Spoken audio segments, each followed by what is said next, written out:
Good day, everybody. Welcome to the GearyCast in what is a playoff special. We are broadcasting live on a sunny Saturday pre-evening, as I'd like to call it.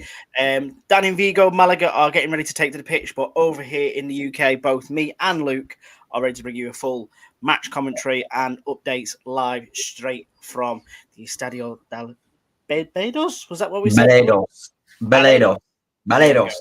We get there eventually. Luke, how are you doing?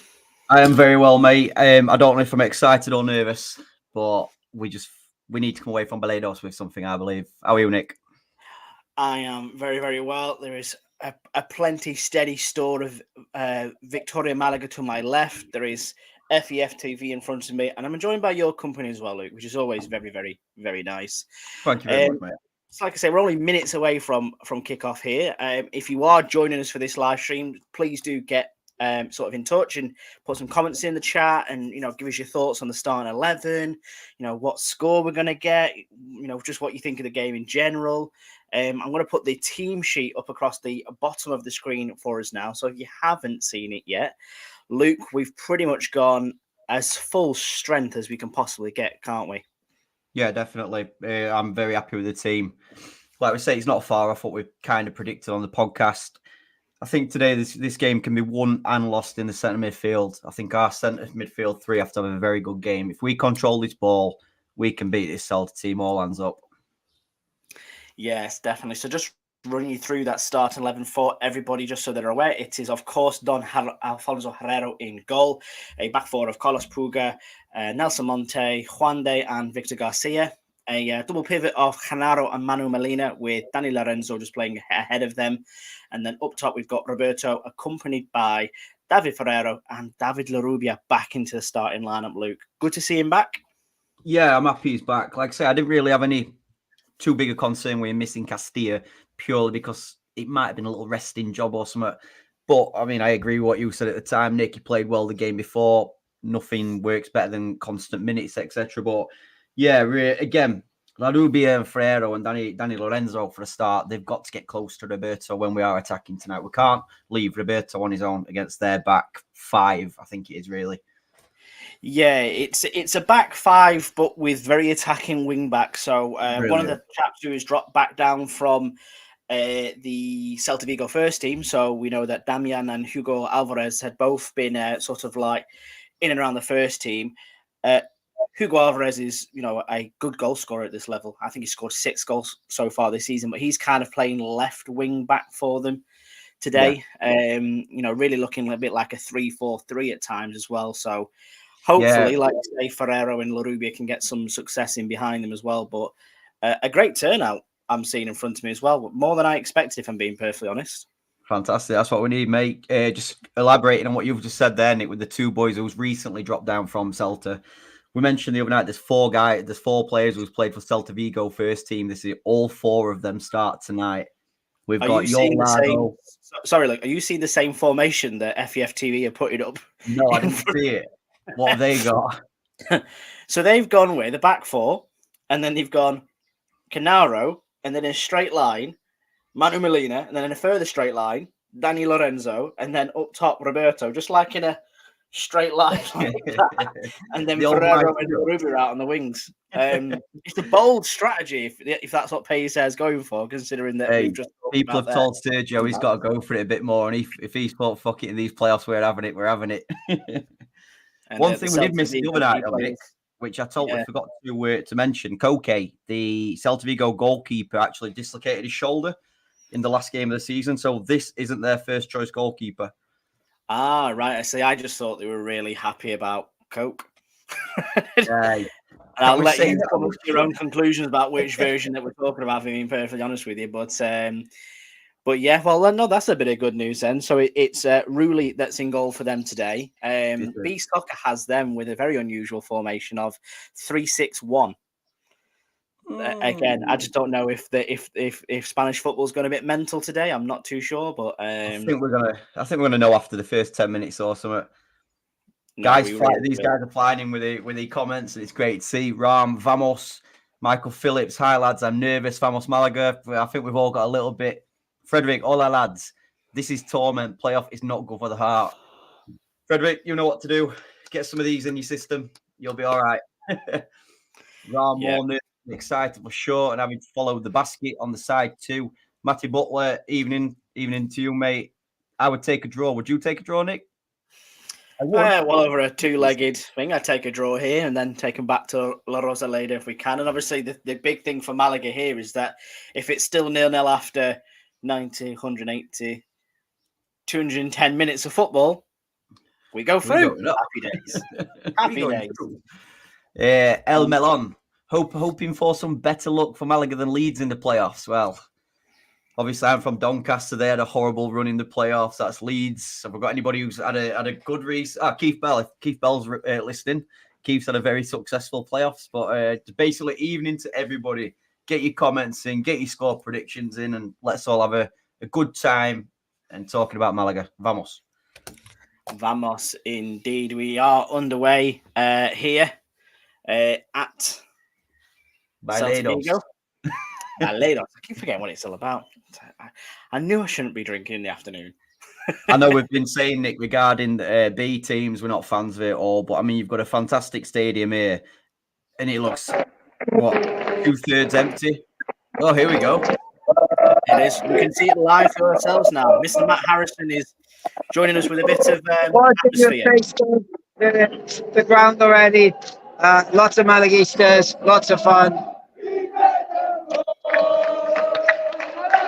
He's met lots of really nice people, but in the minute we've got Celta Vigo. Jose Antonio Beltran. And then you get on with your live stream. Vamos. Gracias, Matt. Is that the earliest Matt Harrison of the season? I think it is the earliest appearance of Matt Harrison in the season. I think he's both running on lack of sleep and pure pure just drinking today. I think he's been out there, but I'm glad he's had a really nice time. It's such a long bloody way to go. 14 hours it took him. For anybody who doesn't know, Matt and the Benamiel Pena, they left La Rosaleda last night at about 10:30 Spanish time, 9:30 UK time, and they got there about midday, were it, Nick? About 12 o'clock? Just before, I think. Yeah, they're thereabouts. But a hell of a slog for those fans. But again, we're saying that the stadium is obviously quite empty. This is the B team, and they're not playing at the usual gaff. The thing is, the Malaga fans is always going to try and create the atmosphere. But just what we were saying a second ago, it's effectively like when you see these cricket grounds, what are just way too big for the actual game. This seems way too big for the game. I mean, say like they're playing a Tarragona, or it's going to be bouncing in Ceuta tomorrow and things like that. I don't know. Do these Celta Vigo fans create any atmosphere, do you think? I think they will. I've seen some of the coverage from outside the grounds, and I've seen a lot of people showing their support for the B team. Obviously, the season is over for Celta Vigo, so there's not any other football that they could go and possibly watch. It's not like there's some huge game on tonight which they could dial out for and not watch this one. That's nowhere near in comparison, but. But I think the struggle is that there isn't a happy medium between the two. You've either got this really big, wonderful stadium to use, which is gives them the best chance and opportunity, I think. But they haven't played there this season. They've been playing at the much smaller stadium down the road. Yeah. Which comes with a lot more familiar surrounding. I'm a big advocate that you really need to have a home stadium which becomes a bit like a fortress. You know it inside out. You know how the fucking grass feels. You know how the taps work and all that jazz. Whereas here, I don't think they'll feel that comfortable. I think they'll actually find this quite daunting themselves. You know what I mean? Well, I would say when they've played against any of the bigger teams in Grupo Uno, they have lost or draw, etc. I mean, I know they played Barca Bay here last week. Away from Roberto with a corner. Nick, what minute you on, by the way? I'm on 3:40. I'm on 3:33, so I'm a few seconds behind. 1 minute. I will pause and play because we need to be quite close on this one. This is the playoffs. We'll be out of sync with everybody else. We need to be quite close here. So I've just done a quick pause check. I am now on bang on 4 minutes. Yeah, me too. We're there. We're there. So, thereabouts. No confusion. Thereabouts. Kerry Young, his FVF TV is not working, for fuck's sake. Just keep trying to refresh it. I've had this problem throughout the season, it eventually will come on. Hope if that's the same issue. Yeah, and if you're using the app as well, which is I think that's what you do, Luke. I think that's why sometimes we're not in sync. 'Cause you use the app and I use the website. So I'm just watching at the minute. Celta Vigo pouring through the middle here, and that is Fantastic work. Great defending. Fantastic work from Victor. I think Celta. If Malaga don't allow Celta to settle, it's going to be a counter-attacking game from them. This is where I think our ball players are key today. It really is. I'm just trying to assess sort of like what the formation they go to. They look like they're definitely going with these wing backs. It looks like they're playing with that pivot of a 3 centre halves, and then as you can see there, how high the left back is. But I'll tell you what, I don't get me wrong. It's only been 5 minutes in so far, but the way they've knocked the ball around, they don't look like a team which feel daunted and. No. That would be a bunch of kids, basically. They're knocking it around quite nice, actually. The thing is, Nick, you know yourself, is this, what is it, a 38-game season?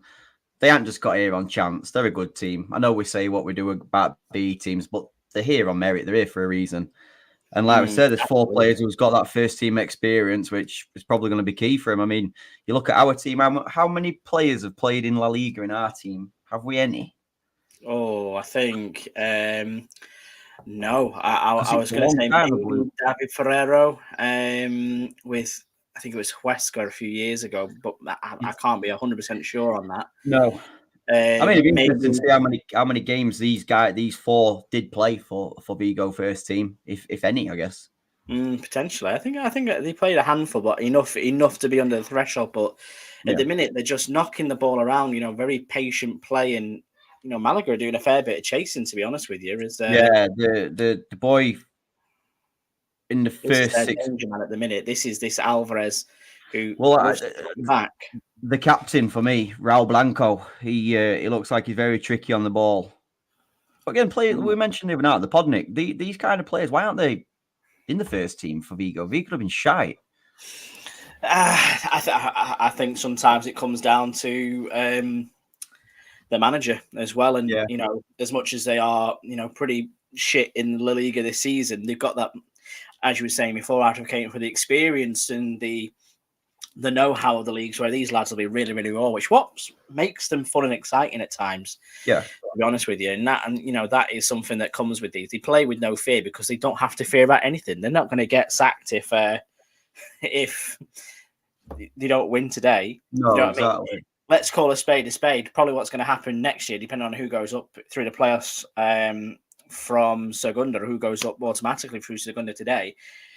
Unless Celta Vigo change things drastically at the club, they could be relegated next year as well, and these guys would get relegated automatically if they went up. So yeah, very true, very true. There is a freedom to that, I think. So and they'll look at this game, against Malaga, a massive club for this level. They'll relish it. They really will. What do you guys think? Tell us in the comments. Do you think so far, we're obviously only 7 or 8 minutes in, Celta Fortuna looking quite handy on the ball. What do Malaga have to do to try and get a grip on this? So they need to maybe get Manu Molina, Canaro and Daniel Lorenzo moving a bit. At the minute, it's very much being kept away from them.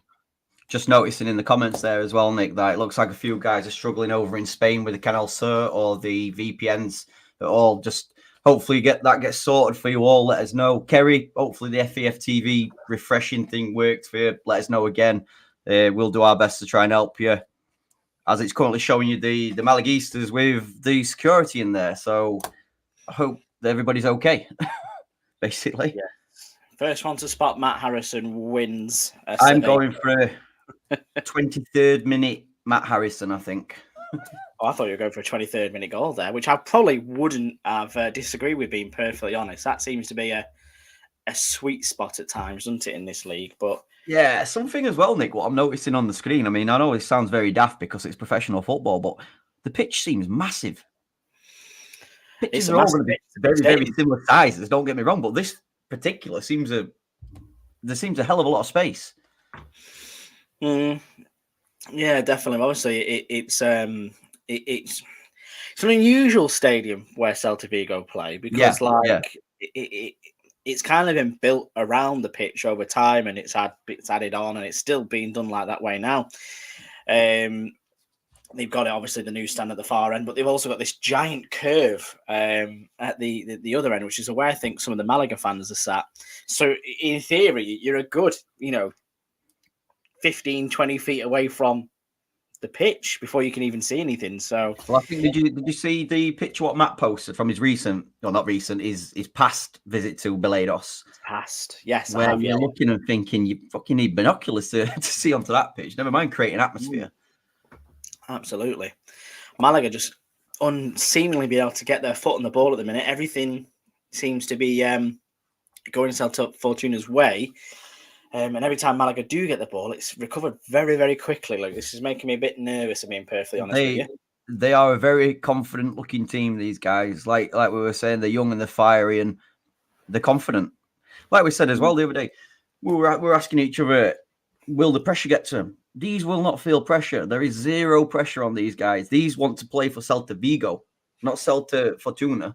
These guys are here to play for their performance.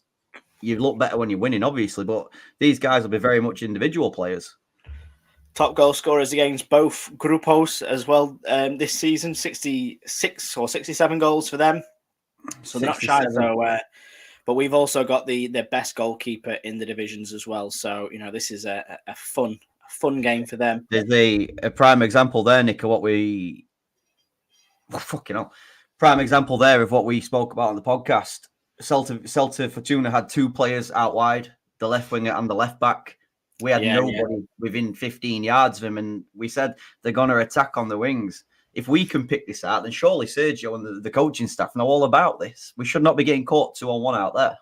No, definitely not. And I was just trying to see who that got wrong-footed and just that little step out where he's opening it up. And to be honest, if I would say that's probably a poor finish from the lad from Celta. If I'm honest with you, he should have opened it up out wide and tried to go for a far post. But that's better. Good pressure, Danny Lorenzo. And that's what you want. That's what you need to get it in here. You need to get it so that you've got people in the middle. Like you said, we want to get close to Roberto, don't we? Yep, 100%. I mean, there's no point in putting the pressure on and then leaving Roberto isolated on his own. Unless that ball is absolutely inch perfect, we're not going to score. But better pressure from Malaga because we've let these settle too easily in this game. We have. We've let them steal the initiative so far in this match, and I think Malaga just need to maybe settle it down a little bit. Doing things like that isn't going to help. Looking for long balls over the top to Roberto when they've got three centre backs is not what that gives Roberto a long fucking afternoon. That, for being perfectly honest, just play it through the middle. That's not where they want it. They clearly want to keep it out wide. So get Danny Lorenzo and Manu Molina all working, and then we should be fine. That's it, exactly. The ball's out wide. Puga with a attempted cross, but that's sometimes Malaga's Achilles heel. We get the ball in a crossing position many times. But that's what you want. You want Puga and Victor Garcia to be your width. Exactly. I don't want David Larrubia and David Ferrero playing on the touchline. I don't want them hugging the bylines. You know what I mean? I want them close to Roberto, binding those channels. Neither are wingers, are they, really? Larrubia and Ferrero. They can both do that 10 all day long. As Malaga opting for the long throw. We haven't seen this all season. No, exactly. We need to feed the goat. Feed the goat. There is our goat right there. As Roberto, I'm not calling that a foul. I don't know about you guys, but I'm not calling that a foul. No, exactly. Alex Ashmore has joined us from the Bernabeu, as I've been told it's now called. Or I assume he's still there. He might be somewhere else, but yes, he is currently on, I assume, reporting duties for Real Madrid TV tonight. Again, the ball out wide. It's killing us. It's killing us already. Well, that's where the danger is going to be. And again, as you said, Luke, left-hand side, where Hugo Alvarez is, this is their man, isn't it? This is 100%. 100%. For. And even Duran as well. We spoke on the podcast this week about how he likes to play deep. He's a deep playing nine, isn't he? A false nine. That's allowing Javier Reuter and Hugo Alvarez to really operate on those wings and give Celta a bit of width. It is. I mean, you can see that they are actually a very well drilled team here. Each player knows their duty, and again, they're just confident players. I mean, you can see the balls off the run. The boy there with the red boots, I'm sure he's the right back or the right centre half, and he's making a run through like what it is as a centre half. That is fucking brilliant. I mean, look at this again. Again, like we spoke about, Celta running through clear. Celta 1-0 up. And there we go. Fuck it. What did we speak about on the pod? We found it. I found it in 2 minutes on a bit of paper. Fucking hellfire. Fucking shocking. That, and it's not just Puga there, to be fair. You know, this is where not just him. It's Nelson Monte backing him up and things like that. But La Rubia, anybody, you can't allow these guys to do it. It's Alphon, who we spoke about before. 14 goals this season now for that boy. But look at this. Where are they there? Why is Puga all the way up there? It's pathetic. It really, really is bad defending that. It's a good finish. It's a good finish, but that is pathetic. You just said it yourself, Nick. These are the top goal scorers in both divisions, and then we're allowing that to happen. Unbelievable. No, that's really not good from Malaga, and you know it's been coming as well, as you said, that doubling over on that left hand side between Alvarez and Alphon. But like you say, it's textbook. It's what we've expected from this side, and you'd think Puga as well, with the form he's been in recently. You know that. He'd be all right over there with Nelson Monte backing him up, but everyone was just on their arses then, out of position. We have given them far too much respect so far in this game. We shouldn't do. We shouldn't be giving them respect. The kids. Fucking hell. The thing is with playoffs, everybody in this chat will be football fans, etc. You know, keep it tight for whatever amount of time. Even if it's for the 90 minutes, you make sure you stay in that time. With how these guys have set off, we're 1-0 after 15 minutes. If we lose this by 2, maybe 3 goals, we ain't coming back because we don't score 2 and 3 goals. No, that'll be a struggle. We need to stay in this tie. We really, really do. As I said, just after 15 minutes, Celta Fortuna or Celta Vigo Bay, 1 goal up to the good. Alphon Gonzalez scoring that one there for them. Yeah, it's not the ideal start for Malaga. Paul Henahan, he agrees with us that shambles defending wide right. It is. I mean, again, now you're just looking over. It's as if their front three play really wide. They stretch as much as they can. As David Ferrero comes forward from Malaga out wide, whips the ball in. Again, it's good defending from the Celta guys. I think it's Yoel Largo. Yoel Largo, he's a bit of a beast, apparently. I think he's about 6'4". So Roberto's he's on his own as it is. Well, this is it, and that's the difference there that Celta are doing. We're probably not we're not probably too dissimilar in attacking formation, to be honest with you. Like I say, we want to get La Rubia and Ferrero as close to Roberto as possible. And like I say, operate within that challenge. It's a lot harder to do that against 3 centre-backs. So, you know, they've made that decision. We've not. What we're going on now is we've got basically Pablo Duran, Raul Blanco, and Alphon Gonzalez all coming at the back 4 at the same time, whilst they've still got those wing-backs in operation as well. So, you know, unless, you know, Genaro and Molina get back there to help out, we're going to get overrun at this rate. And we're already starting to see it. And we're praying now, for example, with Roberto doing really, really well to hold the ball up for Malaga here. Excellent work from him. But then again, we're putting a cross in for nobody. Yeah, when the Roberto's out there, you keep the ball. As it comes out to Victor. Can Victor pop one? We've seen this from him before. So if it's not on, keep the ball. Keep the ball and go again. And that's what it needs. Well, to be fair, the fucking keeper needs a bit of a. Hell yeah, I've been doing that all game now. You've just seen the chink in their armour, just a little bit. Exactly. He's not their first choice goalkeeper, and you can see it there. Just jumping back in them comments, Nick. El Melon, first time watching Malaga live. Not great from the team. We want to be in Segunda ASAP. First question, El Melon. Where the hell have you been all season? Because we've done this all year. Geary Cass legend, Paul Henahan. Wouldn't mind if it was because we got caught whilst attacking. Totally agree. Our back line should have been in place. We wasn't attacking. So many players out of position for no reason. Again, agree with that. It was suicide. It really was. It really was. And you can see the pressure they're applying here as well. You know what? There's obviously a lot of talk about who will be manager next season for Malaga. And if this gaffer doesn't seem too bad to be fair. Alvarez. keep your eye on Ferdy Alvarez. Ferdy Alvarez might be just a Vigo manager come into this. Could well be. See, if only Rafa was still involved in Celta Vigo, we could have had a check. Could have been the most boring 0-0 defensive performances. As Victor goes on the overlap from David Ferrero, Victor with a good ball in. Can we fin that? Fell over. Oh. Ferrero, good effort, good effort. Keep the pressure, keep the pressure. Ball back out to Puga. Again, poor cross. Better pressure from Malaga, though. Fair play to Malaga. They've reacted to going 1 goal behind. They've really started to give and go. Switch on a little bit. That's better from Puga. Good work from Puga out wide. Corner ball. Oh, corner. That'll do. That'll do. Corner ball for Malaga. Nick, you are on. Sorry about this. You are on 1955. Bang on. Bang on. Perfect. We're there. So corner ball to Malaga. 20 minutes in, guys. In the comments, get your. How do you feel about this first 20 minutes? I think me and Nick definitely feel very frustrated about the goal. Besides that, not too much has happened apart from we can say that Celta Fortuna are a good team. I think it's, you know what, like we can be negative about him. We can say we're shit defending. That's all correct. But I'm glad to have seen that from Celta Fortuna now rather than like the 85th minute. Yeah. Do you know what I mean? Like, you know what you're up against now. Malaga know that they're in a dogfight now. Yeah. Do you know what I mean? They're not here to just knock it around some kids for 90 minutes and then take them back to La Rosaleda. Yeah. So I think in the last 5 minutes, it has actually showed that. It's probably the kick up. I mean, somebody asked earlier, is it a slow start from Malaga? I think it was Michael Phillips who asked slow start from Malaga. Fucking hell.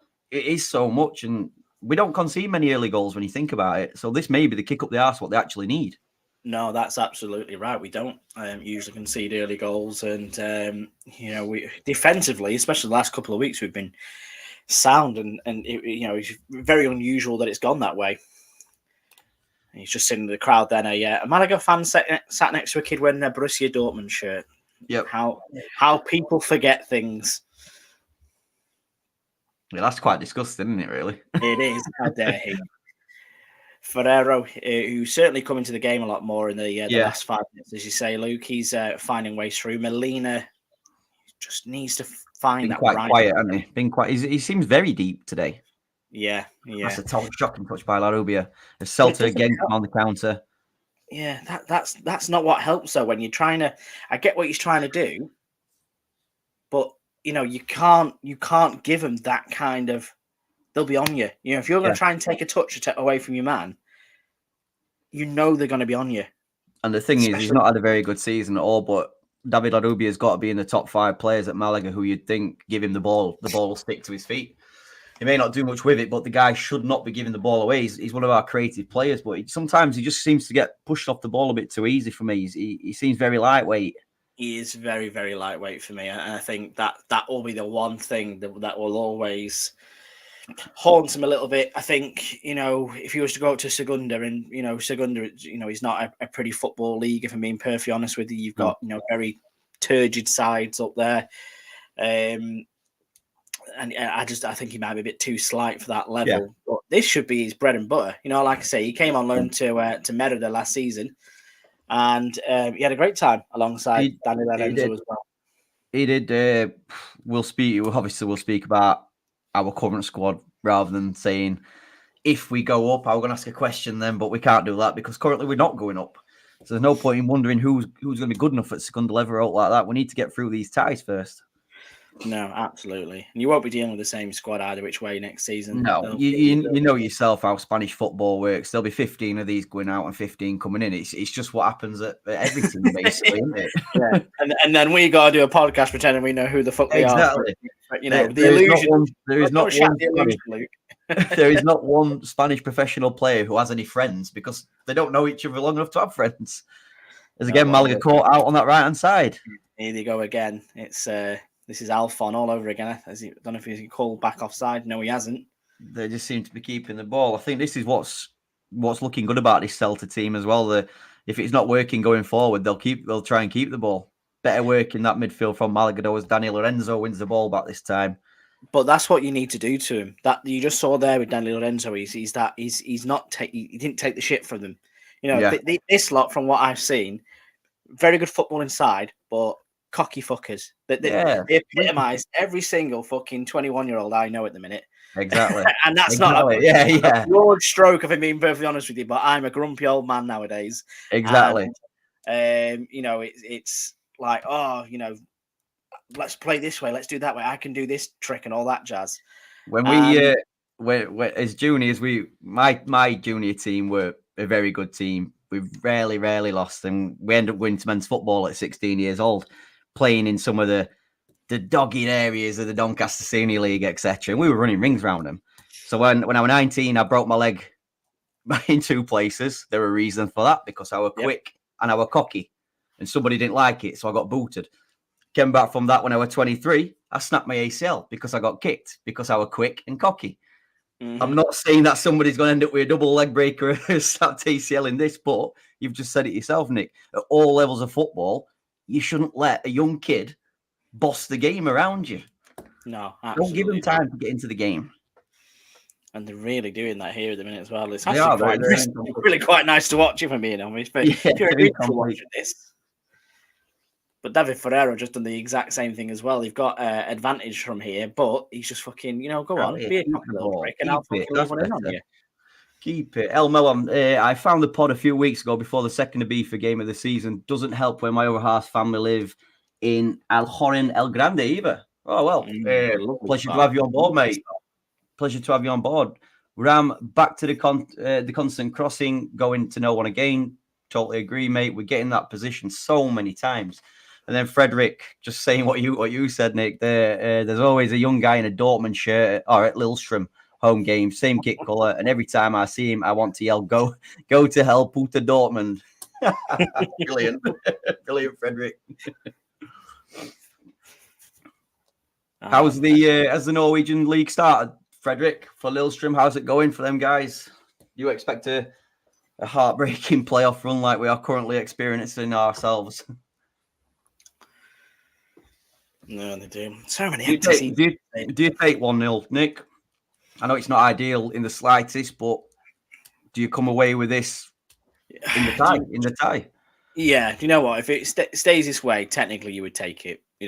It is what it is. The fact you've got a second game to back you up at home is the advantage. But again, also, you shouldn't be losing to B teams. No. Do you know what I mean? Like, even no matter how good they are, we shouldn't be, losing in such an important game when we've got arguably our strongest side out at the minute. Yeah, it shows where we are, to be honest. And we've said it 1,000 times on the podcast this season. We are where we are for a reason.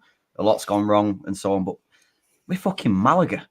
We were beating Celta Vigo first team years. I know we can all live it past and stuff like that, but if we go back to our friends and family and everybody in the chat, you go back, we say, "Oh, we got beat." Uta, Celta Vigo B team. It don't look very good for Malaga, does it? No, not that my family would care, but I'm probably sure a bit of interest.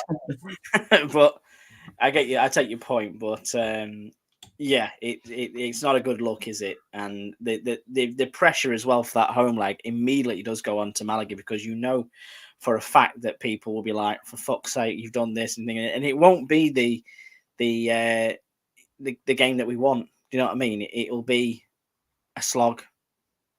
Oh, that's a big header. That is a very good header on target for Malaga. I think it was Genaro, was it, with the header? It was Genaro, yeah. I dare say on the ball. After 28 minutes of watching the Celta team, we can't pretend we know everything about them, but if this does stay 1-0, I can't see them coming to La Rosaleda and sitting on a 1-0. They don't come across as a defensive unit who's just going to come and like a Tarragona may do, I believe. Yes. These guys are going to go for a second. Well, I think that's it. I took the piss a little bit and said about B Soccer putting the 3-6-1 formation on. I'm seeing it. I'm absolutely fucking seeing a 3-6-1 here. Yeah. Which is brilliant to see. I've never seen a 3-6-1 before, so it's nice to observe it. But I wish it was very Thiago Motta with the 2-7 or something. I believe he brought in. Yeah, the 2-7-2. Yeah. I mean, the difference is here. You can clearly see, looking at the formation wise, they've got that's better. Go on then, Victor. Victor driving into the 18-yard box. Has he wasted too long? Pulls it back. Oh, bloody hell! Genaro. Ronaldo, again, who this season has proved he's got a goal in his boots, which none of us expected. No, and he likes a good drive there, but that was really good work from to Victor to pick Really out. well. Much better. To be fair, Nick, like we said about their fullbacks going forward, the notes what I did make is they do leave them gaps behind, and that's where they have conceded the goals because the foot, like Puga, for example, he was so far forward, there were nobody there.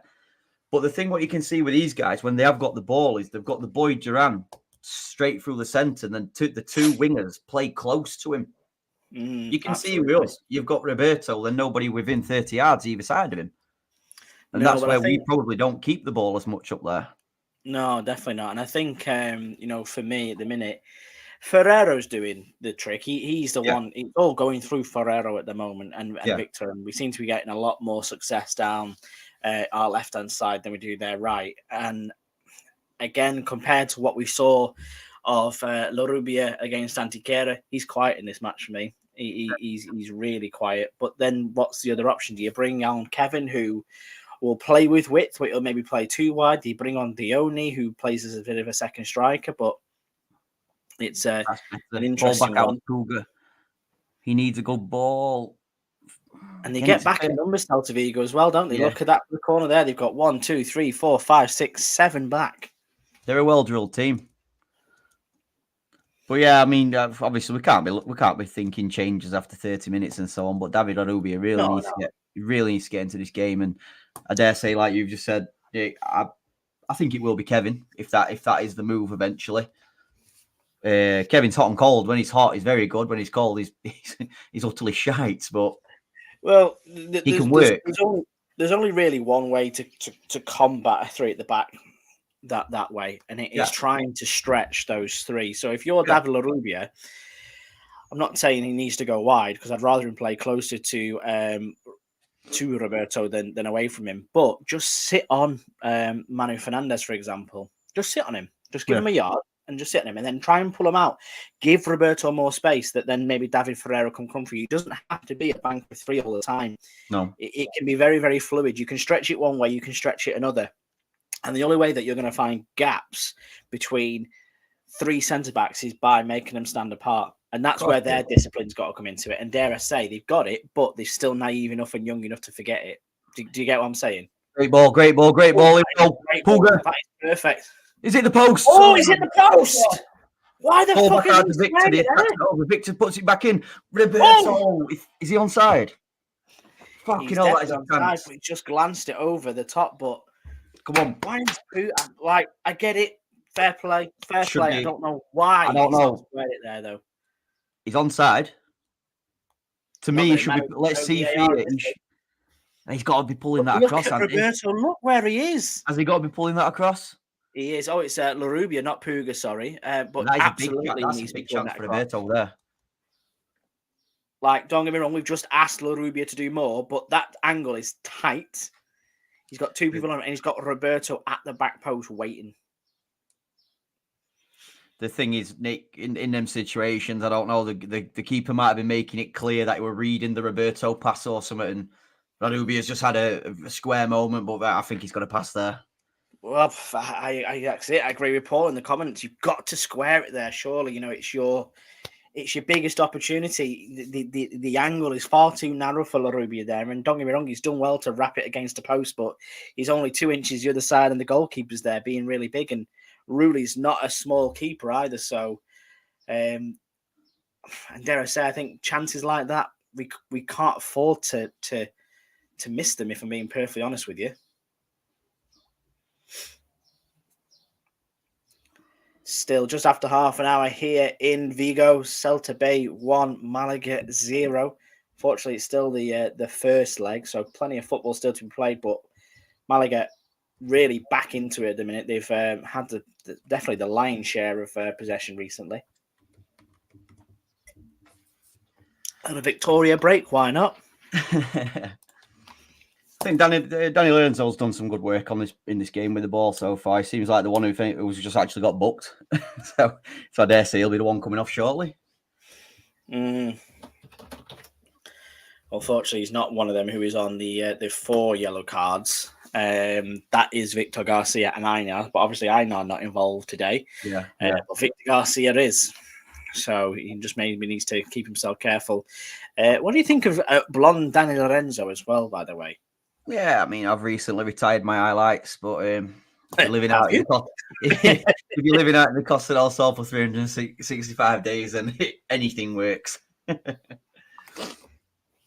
No, that's absolutely it. That's absolutely it. But to be honest, a bit like when Fran Vialba went and got his blonde highlights last year and it turned into the blonde dynamo. It seems to have gone a bit the other way with Danny Lorenzo. He broke his hand not too long ago, and ever since then, he's kind of been a bit of a shadow of the player that started off 2024 so well. I think the player who really needs to come into this game a bit, because we are a much better team when he's firing, is Manu Molina. He keeps us ticking, and he just seems, you think Ronaldo's had his shot. Like we just mentioned, Danny Lorenzo's doing good work. Manu's he's just not quite got hold of the ball yet. No, he's not. He's not. Yeah, and like you say, where he's playing right now is so deep. You know, he's picking the ball up there across where the right back is. It's not where you want. No, Manu Molina.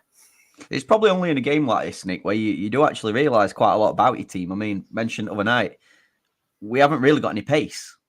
Whereas, why has it took us effectively 38 games to talk about the fact that we haven't really got any pace?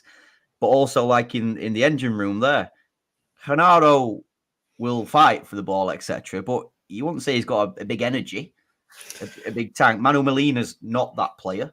So effectively, we play against a team what's playing a very fluid attack in there. We haven't really got the players to deal with that, I guess.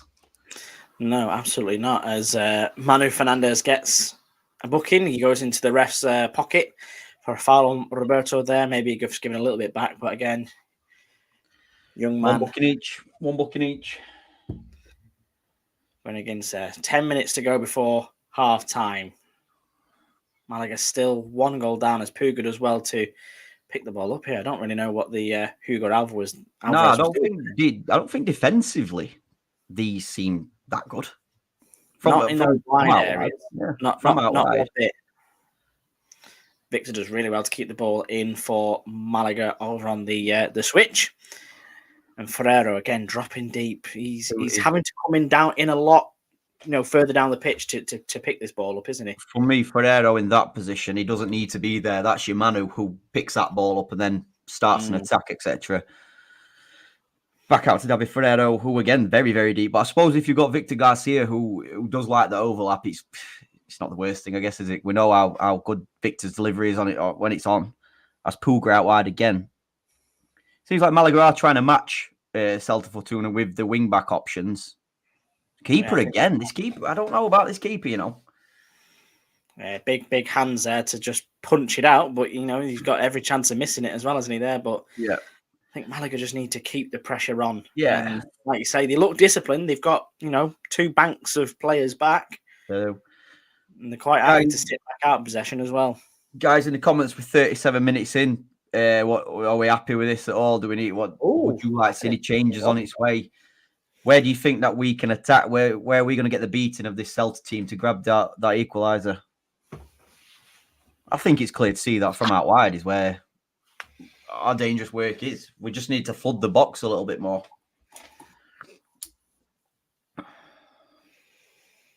Oh, no. Stay. As we mentioned before the game, Nick, regarding the Matt's 12-hour bus journey.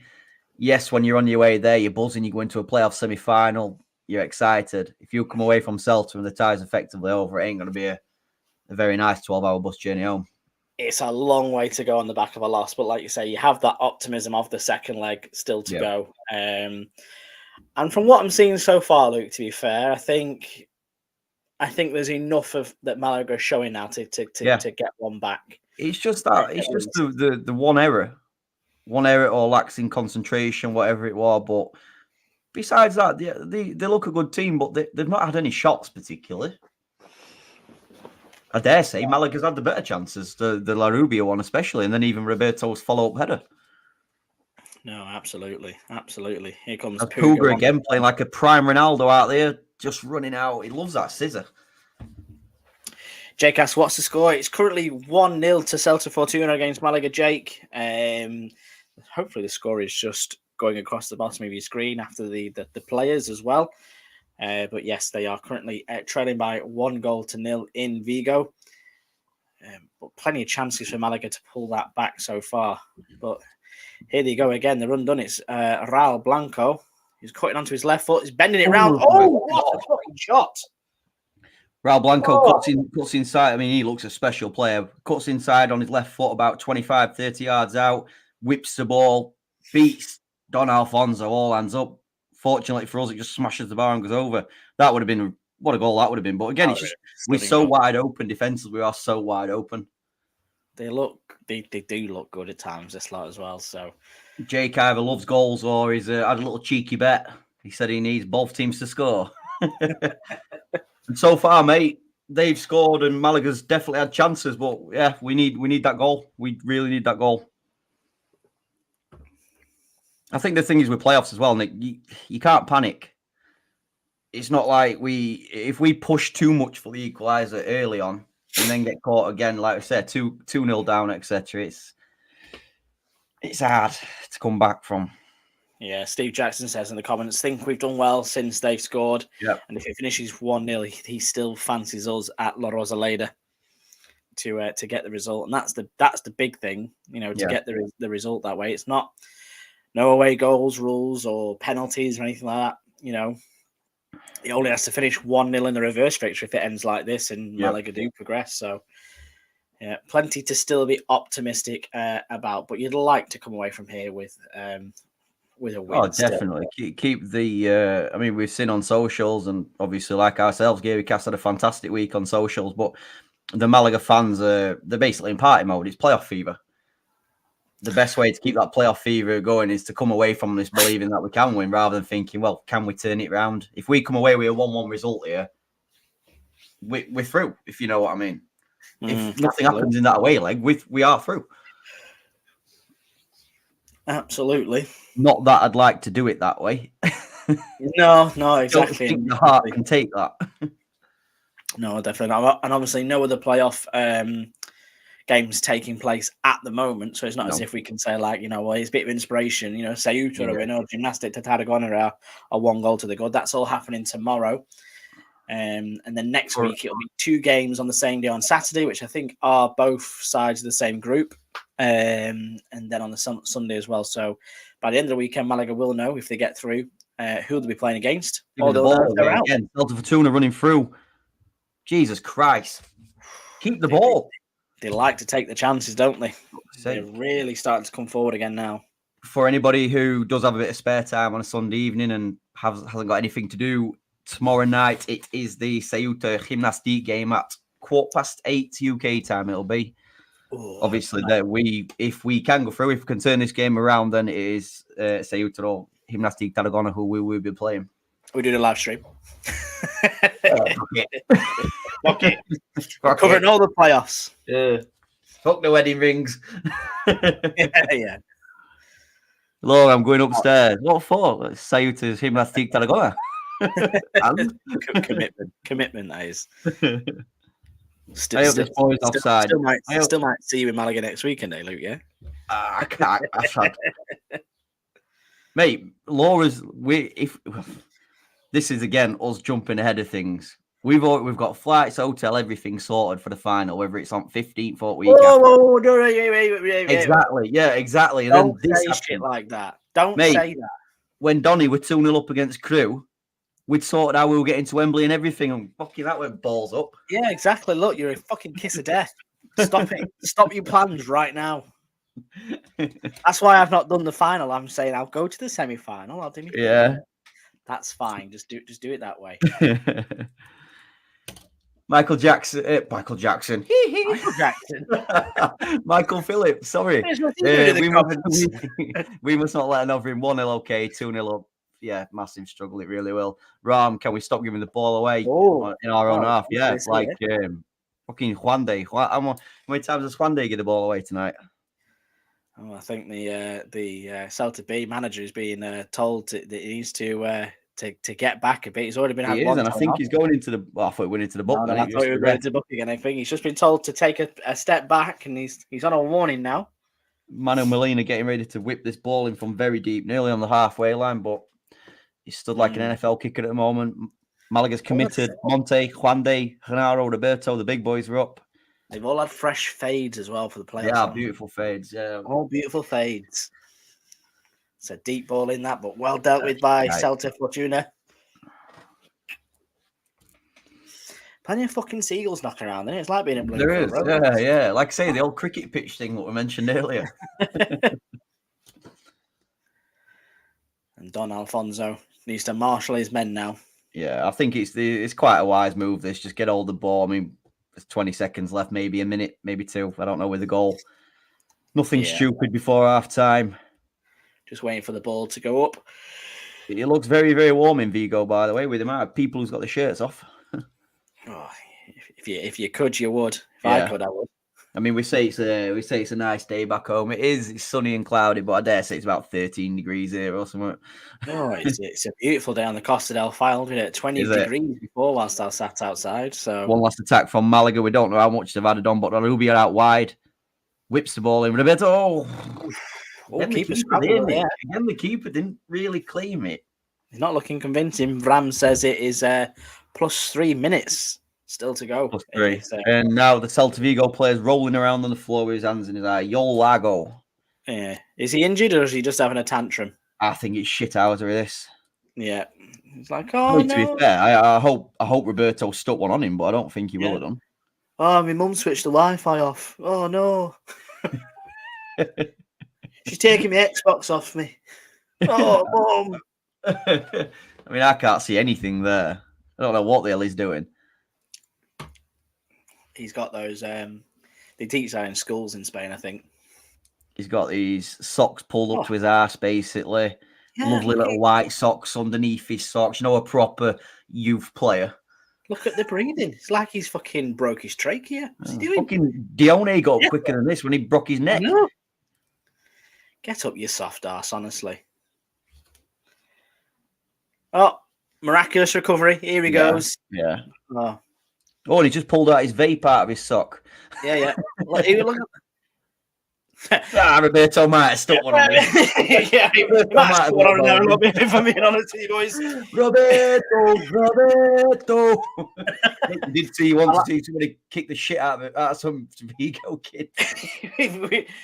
Just to be fair to the stream, we've never seen that angle before. We've never had a zoom-in lens like that before, and it's never really been clear-cut that Roberto absolutely fucking lamped him then. Now we are in the playoffs. We get this kind of footage, but Yo Lago, he might have took one on nose. Paul says in the comments, never touched him. And Paul being a man who knows everything about the old... Exactly.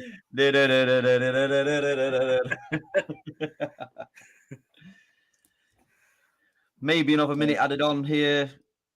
Oh, bit of shit hours with there as well. Did you see him go over to Roberto? Yeah. Give him the old bum slap, I think.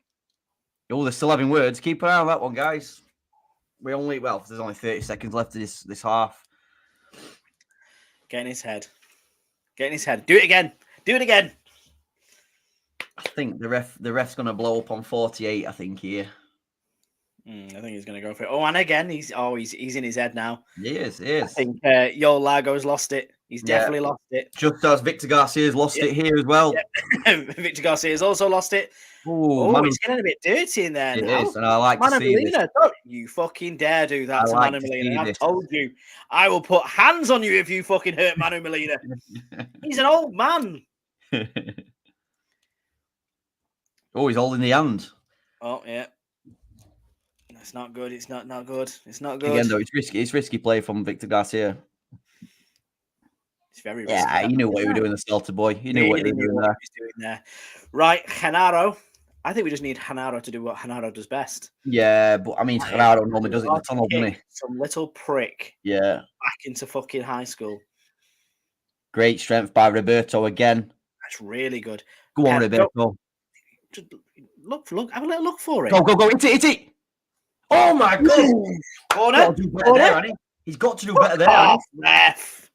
Lorenzo, come on, man. That would be a vital part time to score. Irish Vlogger, hey lads, thanks for the stream. How does the promotion games work? Home and away, I get, but no penalties. Nick, do you want to take that one away?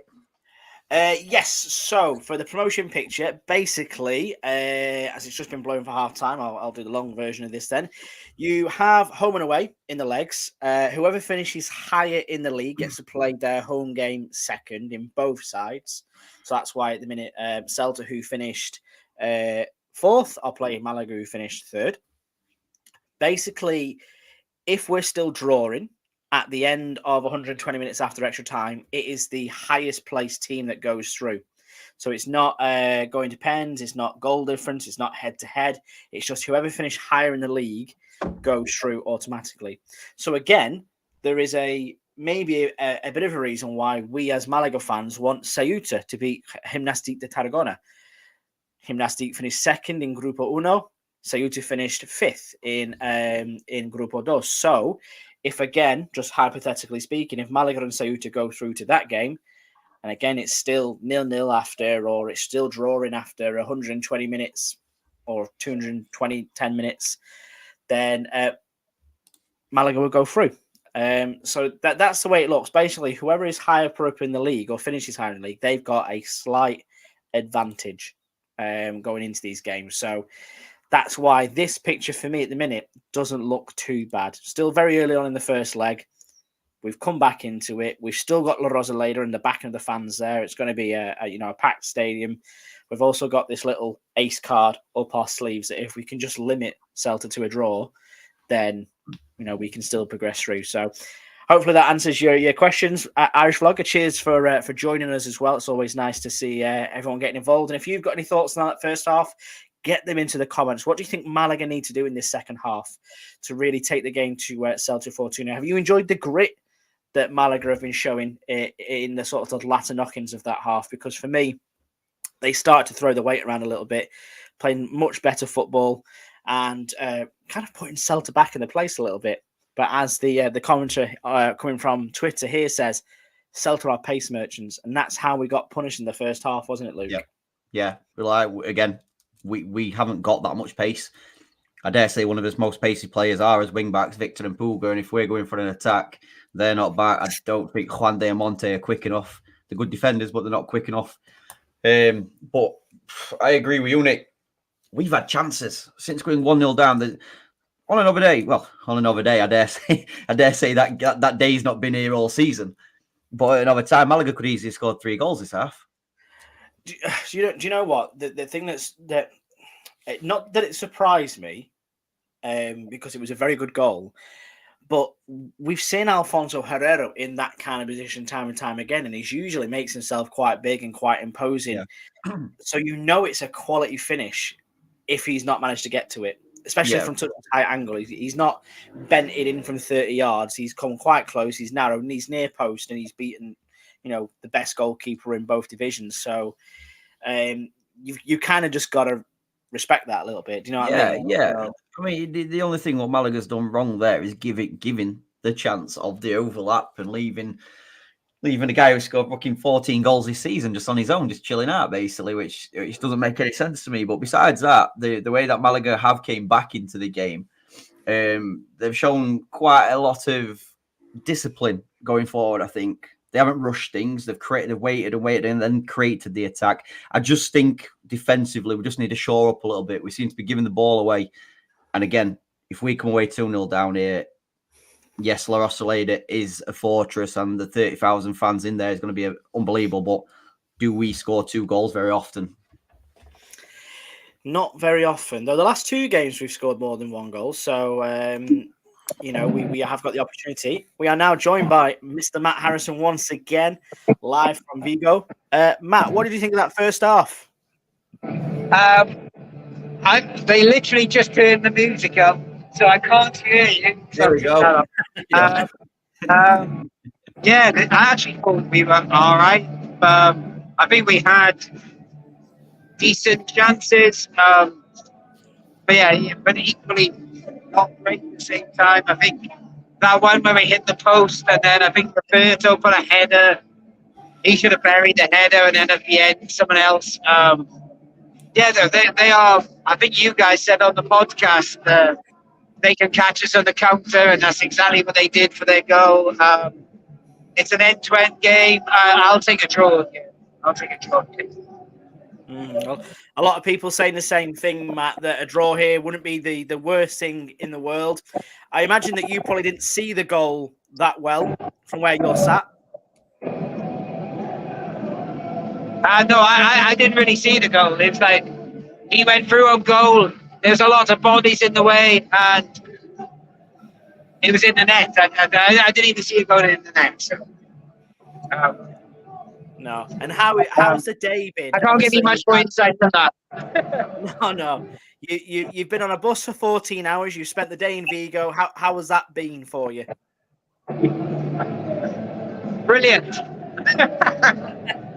Exactly. It's been a good afternoon. Ignoring the football, I lost my scarf, so shout out to the 300 Peña to give me a scarf. Lots of people know the Giri cast. Lots of people who come out and be going, "Hey, watch around Giri cast," etc. Nice stadium, England. Yeah, it's very nice stadium. We're in the. Oh, there you go. The music stopped for a second. We're in that bit where there's the big space. So I'm thinking if Roberto's going to score in the second half, he has all this space to run around it. He'll be knackered by the time he runs around that, though, Matt. Pardon? He'll be bollocks by the time he runs all the way over there.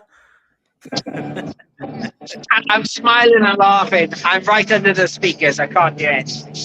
So I'll leave you to it, guys.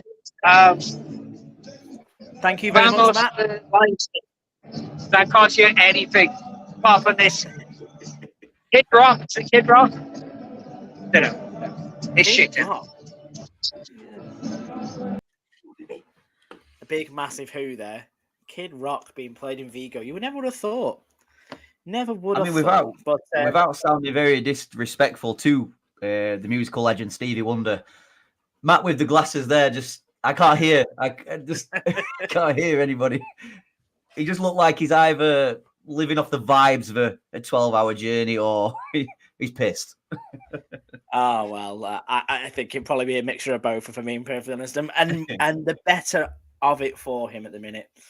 I've been seeing a lot of the... I never want to take this into my considerations, Luke, but as you know, I'm a very pessimistic man. And what I have noticed in this second half is that the sprinklers have come on in the half that Málaga will be defending in the second half. Read into that what you may. Yeah, there's some pure shit hours going off there, isn't there? Yes, getting a little bit zippy at times potentially for Celta Fortuna in that second half. So yeah, and to be fair, what we're looking at right now in terms of the image of the stadium and things like that, it's a really fucking good looking stadium. This, yeah, sure. Like even down the other end, that's clearly not been renovated just yet. But if they get it right and they can fucking just fill up that bottom end there. But actually, I wouldn't want them to. I want them to keep it like that. Maybe just bring it a bit closer to the pitch. For those poor Málaga fans. I mean, the thing is with Balados as well. Did you see the pictures from outside the ground? It's very much a modern day spaceship kind of thing. It is quite very cool, I guess. But a lot of blue curves in there and things like that, isn't it? So plenty going on. But yeah, well, we're just waiting for the second half to start. I haven't even got a bloody clock on me. I think we're only a couple of minutes away from that happening. For me, Luke, what do they need to do in this second half, Málaga wise? So they carry on as they were. Do you think a goal very early on will help them settle in and maybe even try and go for the win? What does Sergio do? The main thing is, I mean, we've seen that the counter for Celta is something what they work on very much.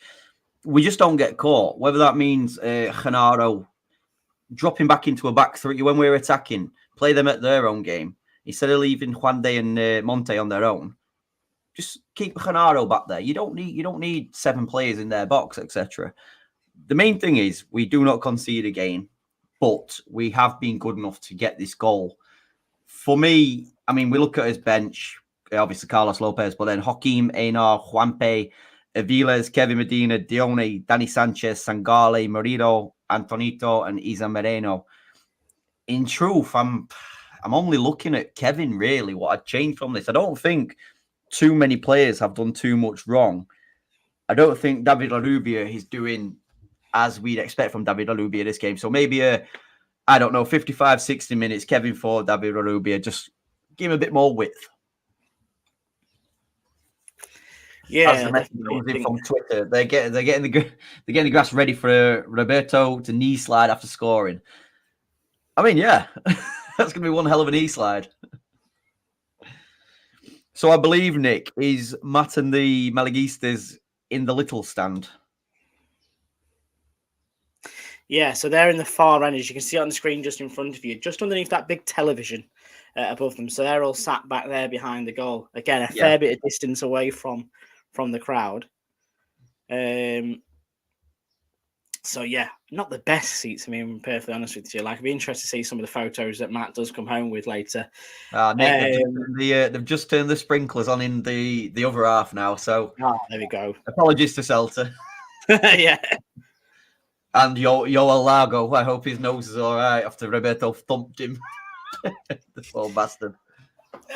Well, I think he gave a lot to get a lot. Do you know what I mean? I think, Roberto's not had an easy half here dealing with the three centre-backs, but that's where you want somebody getting a bit closer to him. Do you know what I mean?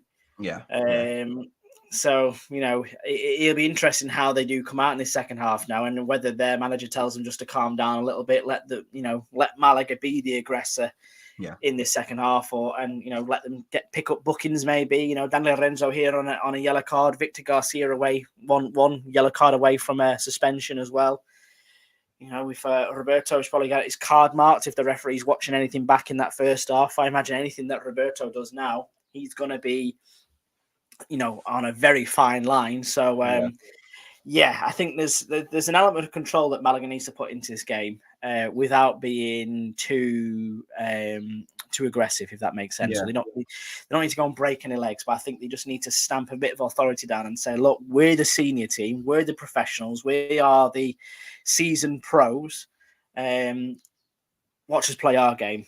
And as Matt was saying there, and as people were saying in the comments, these lads will play on the counter-attack, but as long as you mitigate for that, and as long as you control the game and marshal it that way, then that's ineffective. Do you know what I mean? It won't work for them. Yeah, another key point as well, Nick. I think we need to keep getting David Ferreiro on the ball. He's our creator. And to be fair, to say he's the age of 36, 35, whatever he is, he's been one of our fastest players, in truth, getting in behind. No, it really is. He's doing very well in this game, to be fair. And he's doing that correct thing as I'm just looking at some of the Celta Vigo kits in the stands, and that one where they got the Citroen logo. Yeah. The big boy in the Citroen top. Yeah, exactly. He's looking very resplendent in the stands there. Even the Umbro one's a bit further up and a bit further back. The Adidas ones too. The Estrella Galicia sponsor as well. Nice kits, actually. Really nice kits. Lad in the leaning tennis shirt there as well. That's a bit of a hoe. Right, so we're on to the Malaguistas here. Can we see anybody? They all look a bit despondent there, don't they? They do. I don't think the Celta fans seemed. I don't know. I mean, Matt said he were right below the speaker, but it don't like anybody's enjoying themselves here, does it? No, it looks like quite a miserable stand. We're just watching the goal back here as well. It was a lovely way to break the offside trap. Yeah. And again, you've not seen that a lot from Herrero this season, where he's managed to get beat from that kind of angle. He's usually been quite equal to it or parry it out, but he seemed to be like in midair and he's just slotted it underneath him. And you expect 9 times out of 10 him to be equal to that. Yeah. And there's a lot. We can see clearly from that replay as well. Pulga's gone very, very attacking. Ralubia's probably switched off, and then as the ball's gone out, then he's thought, shit, I need to get back. And we know these boys are no mugs. They're very fast up top. No, that's exactly it, and that's what we need to, as it was mentioned in the comments before, they're pace merchants, and they'll carry on that way. As Alphon comes back out the pitch, this is the goal scorer 11, who's now got his 15th goal of the season. Just looking to the comments as well, that they've got the sprinklers on because they're getting ready for a Roberto knee slide after scoring. That is the positivity that we need right now. And he also says, when Danny Sanchez pushes up, we get chances. When Puga pushes up, they attack Rubia. Yeah. Yeah, I'm not. It's how it works. Effectively, a team's lopsided. These guys are switched on. They. I mean, I dare say, without noticing too much, the Celta front three probably cheat. So by cheat, I mean the two wingers probably don't even come back. They look at it and think, well, if Puga's going forward and Victor's going forward, I'll just cheat here. It's the risks what B teams can play, because, like we say, it's not the be all and end all promotion and relegation for these guys. It's about progression of their careers. Absolutely. I'm just looking here now, and I think they're making a substitution. Yeah, they have. Looking there, I think it's Pablo Mexus who's come on. I'm just trying to find out who he's come on for. Very attacking kickoff from Málaga, all the way back to the defence, which I imagine is going to go long here. It has. Can we win that first, if not second ball? Out to Ferrero. Yeah, they still look to be persevering with this three at the back. But I'm just trying to see who this Mexoyus has come on for. Mexoyus? Not too sure, but yeah. Plenty for Málaga to go at here. We're back underway at Vigo. I'm not even about saying it anymore. So just confirming, it was Manu Fernandez. He's the guy who were on the. He was booked for them. Oh, he was for that foul on David Larrubia, wasn't it? If I remember rightly. Yeah. So get us your comments in the chat, guys. What do you think of this second half? What do Málaga need to do? Need to really go and pressurize them. Do you think PSA's got a bit of a rocket up their arse? Can we get anything from these guys? Do you believe that we've got the tools to get this goal? Luis Larrubia is looking a bit more involved down here. Puga in behind to Genaro. He's cut back. It's good. It's a good start. It's a very good start. Very positive from Málaga, this. Molina now looking to float one in, but Larrubia's taking it short. Puga going up against his man. Puga's done all right with a couple of the old step overs in this game, hasn't he? Yes. Puga's done well. Besides the obvious. Yeah. Ram with the very obvious there is that they need to score. That is a man who knows what he's talking about.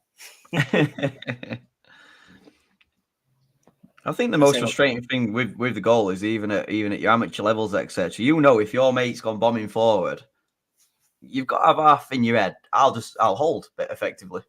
If we can get caught, you hold if there's a player there, but clearly there's either lack of communication or somebody switched off. Manu whipping the corner in 2 minutes into this half. He's all over Roberto there. Fucking hell, fire. To Roberto now again. Ball whipped into the middle. Big head is goal!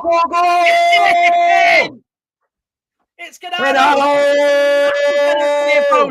Vamos! Go, go, go, go! Fucking brilliant from Málaga, this. He's killed the man on his way to doing it, but it doesn't matter. What a header. And we said they need to get this goal in first. What a header. They need to get it done. I need to see this on the replay here. Nick, I will be back in 1 second. The dog has just done an absolute runner. He's doing a lap of the house in his Málaga shirt. Oh, and it's who is the lad in the red blues? Celta. He's down. I think it is Raul Blanco who is down. I think.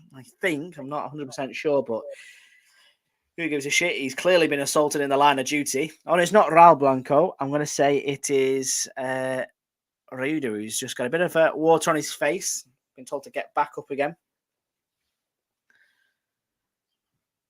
And Málaga back in it.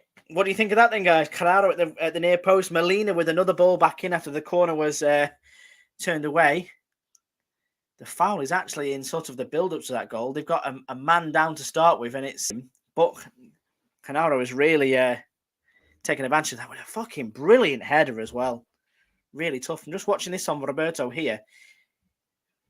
He's been absolutely grappled. I'm not too sure what's happened to Reuda, I think it is. I'm not too sure what's gone on there between him and Danny Lorenzo, but he's on his arse. Apologies, and Malaga guys. are back in it. Which is what exactly we want to see. What a start. Well, they're out in that, Nick, with Fernando. You couldn't really see it. Gennaro's got nothing to do with the foul as it is. There was a lot of tussling between, I think it was Lago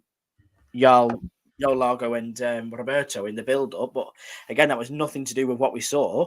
Yeah. And then the other lad's gone down to the ground, and he's just led there in the build-up to the goal. So he went down from the first corner and then just didn't get back up. So again, fucking inexperience speaks volumes. He's gone down looking for a foul. The referee's waved it on. He's then led on the ground thinking someone's going to fucking kick it out for me. And Malaga are taking advantage. This is what you get when you play with fucking children.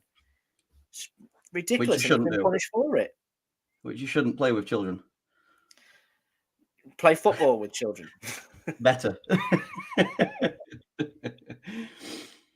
When here comes Celta again, here is Alfon, great tackle, better. Good tackle there. That's it. More like it.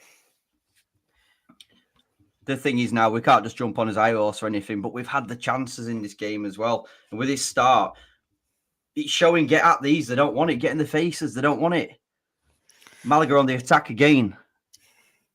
It is. Now it's hard to We are now joined by Chris Marquez. Hey guys. Corner ball Malaga. Oh, it's the goal, isn't it? I think Chris might be tuned in on a on a T-Mobile Siemens A50 by the looks of things. I'm getting my mic. Hello? Hello. Hi, can you hear me? Hello. No. Hello. We are here live from Málaga. Chris is in Malaga. He's at a bar. It's I'll show you.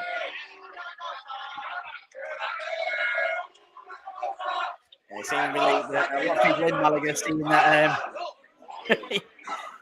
And I think Ram has absolutely nailed it on there. Somehow Chris is having a worse connection to this chat. So I can't show the TV too much because else we get problems with Canal Sewer and FBF. But what do you guys think? Fuck. Oh, Herrero again. Oh, Herrero. You're missing it, Chris. Get watching. Chris, we've been better. We've been better. They obviously, the goal were exactly what we spoke about on the pod, getting caught out wide. But besides that, we've done well, I think. I can say there is a big tension here within every Malaga fan.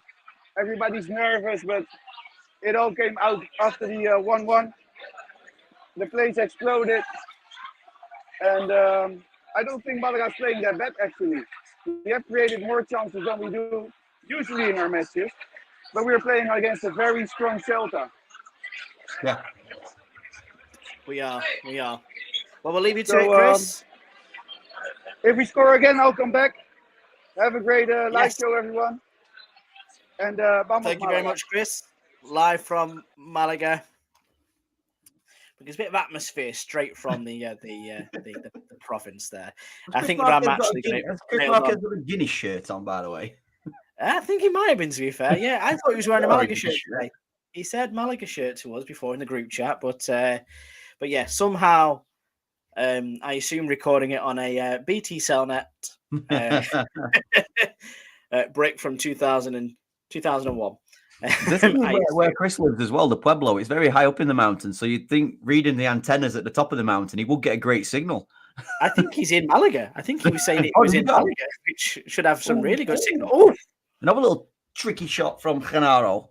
Exactly. Genaro's really turning it on in this second half. Paul says he just watched the back. The guy who was down was the one who initially cleared it. There was nobody near him. He stayed down after heading the ball. Yeah, Pillock. Yeah, exactly. He's fucking, shot himself in the foot. And obviously, we've also. Don't like this. Juan, they do well. Juan, they do very well recovering there. He did it. I think it was Hugo Alvarez as well who had that shot that hit the post. Obviously, very lucky for Malaga to then get it away, but don't discount the rebound. And I don't know if it was Alvarez again, but it went across the face of goal, and Herrero got a massive glove to it. And again, that's the kind of thing that he's been doing all season. He's been fucking brilliant at. So yeah, been fantastic. Yeah. Oh, here's this Damien that we've heard so much about that we've hardly seen in this game, sporting a fucking great mustache. There is actually a couple of Malaga fans down there, Nick, if you can see, behind Kevin and Sangali. There is, and they're proper shit housing him as well, you can see. Well done, Herrero. Herrero, massive punch out. Come on, ref, give us something. It's coming through here. One for Roberto to chase. But where Celta were looking quite confident at one point with this three at the back, they've definitely gone a bit more all over the shop, haven't they? I dare say that Sergio's given him an absolute rocket up the arse here, Malaga, because they've come out. Here comes Larrubia. Larrubia cuts back onto his left. Shot. Ooh. Parried. Ooh. Hey, this keeper's not up to much at all, I'm telling you. No. Put it on this goalkeeper. Just have a shot and see what he does. 55 minutes gone here in Vigo. Malaga 1, Celta Fortuna 1. A goal brought back just after half-time from Canaro. A bullet header as well, whilst one of their players led on the floor, feigning injury. And Malaga have got it all in their possession at the minute. And, we were saying we'd take a draw. Luke, would you take a win now? Yeah, 100%. I mean, we could see that these is thing you never said. these are still dangerous on that counter-attack, like it proved a minute ago. Now I think it's key for Malaga to keep the pressure on, obviously, but also just settle. We know that we can beat. We know that we can beat these by playing. We don't want to get caught out though, in my eyes. Again, what's happening here? They're diving all over, jumping all over the place. He's going to go. Well, it's a yellow card for Victor, and that is Victor Garcia out of the home leg at La Rosaleda. So this is currently the third Celta Vigo. Oh, he's up straight away when he knows that he's got a mid-buck. Exactly. Jake, what's the score now? It is 1-1. You are in the money, my friend. Both teams have scored. Please don't have doubled it with a Dortmund and Real Madrid. Both teams to score as well. Matt says PSR doesn't have the balls to go for a win. Oh, big claims. I think Celta have lost a little bit here, where they had that composure and that fluidity earlier on to really keep the ball. So many of their passes going awry at the minute. They're not the same team we saw at the start of the first half. As this long ball goes in for Roberto to chase. This is a great competition between these boys. This game. I tell you what, I dare say with Roberto after a game, it must be black and blue. Because the fight, the weight rate, what goes on up there, the referees aren't kind to him, it doesn't seem. It's a hell of a battle, to be fair, in the same way that I said about Castilla last week. There's some players in these squads that, for me, get out of these B teams. If you're not going to be troubling, and again, it'd be a lot easier for some of these to be getting into the Celta Vigo team, as you said, but they're not. No. Like Moral Blanco in this game so far, he's not been in and around the first team that much this season, but he looks a great little player to me. Yep. But have a little move up. Get a move to Segunda if it's not with Celta. Go to somewhere like a Gijon or a Real Oviedo or a Zaragoza. Go and play for some proper football clubs, because you will. These guys, that lad's got more than enough to go and play at the 100%. In truth, he's running the show for them. Oh, he really is. Like I say, he was the one that we weren't worried about. Yourself, if you've got a captain who's the number 10, he's got something special, hasn't he? Yeah, he's mustard. He's something special. He's their top boy. But again, I mean, I don't know how old he is, but he might be 17 for all we know. That's why he's there. But imagine him. Oh, that would upset me if he was. He's 21 or something like that. You are looking and thinking, well, what are you doing here? Celta just probably using their heads a little bit here, just getting hold of the ball, trying to take the sting out of Malaga. But as long as Malaga are disciplined at the back, there's no we've seen it all season. Teams struggle to break Malaga down. He is 22 years old, 11 goals this season, 9 assists. 22. Apparently worth 450 grand. I'd take that. If we had that. Roberto, fantastic again. Can we square it? Roberto, clean through. Oh, he's pointing for a penalty. Penalty. Penalty, Malaga. I thought he was going to fucking square it then. I thought he should have squared it as well, but he's done well to win the penalty, to be honest. Fucking come on, boys. This is it. This is a big chance for Malaga to turn it round. Rulli, who is now in the book, who's looked very nervous in this second half, has fucking given away a penalty. Who steps up for this now, Luke? Who steps up here? Why'd you keep going? Why do you keep disappearing behind your curtain? You like the fucking I shut the door. No, my dog's shit scared when I shout. And I'm getting ready for the fucking shout here. Do you know what? He has absolutely 100% bought that pen. Yeah. I'm not being funny. That touch is fucking huge. It's massive. And he wasn't going anywhere either. He wasn't going anywhere. This is big, boys. This is huge. Yeah. We wait for the penalty. Paul, I'm with you. I was thinking squared it. Come on, Roberto. Come on, baby. Roberto stepping up. 1 hour on the clock here in Vigo. Roberto versus Rudy. He's standing straight, hands on hips. The referee puts his whistle in his mouth. He steps up. Go! Yes! Roberto! That's in Malaga. They've turned it round here. We join Chris Marquez in Malaga. There's plenty of people absolutely buzzing.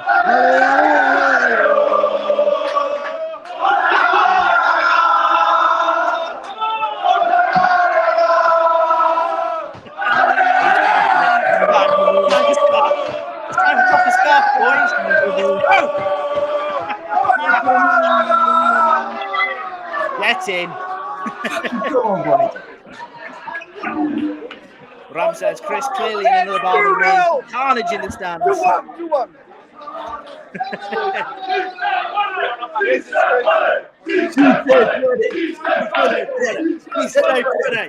What a madness!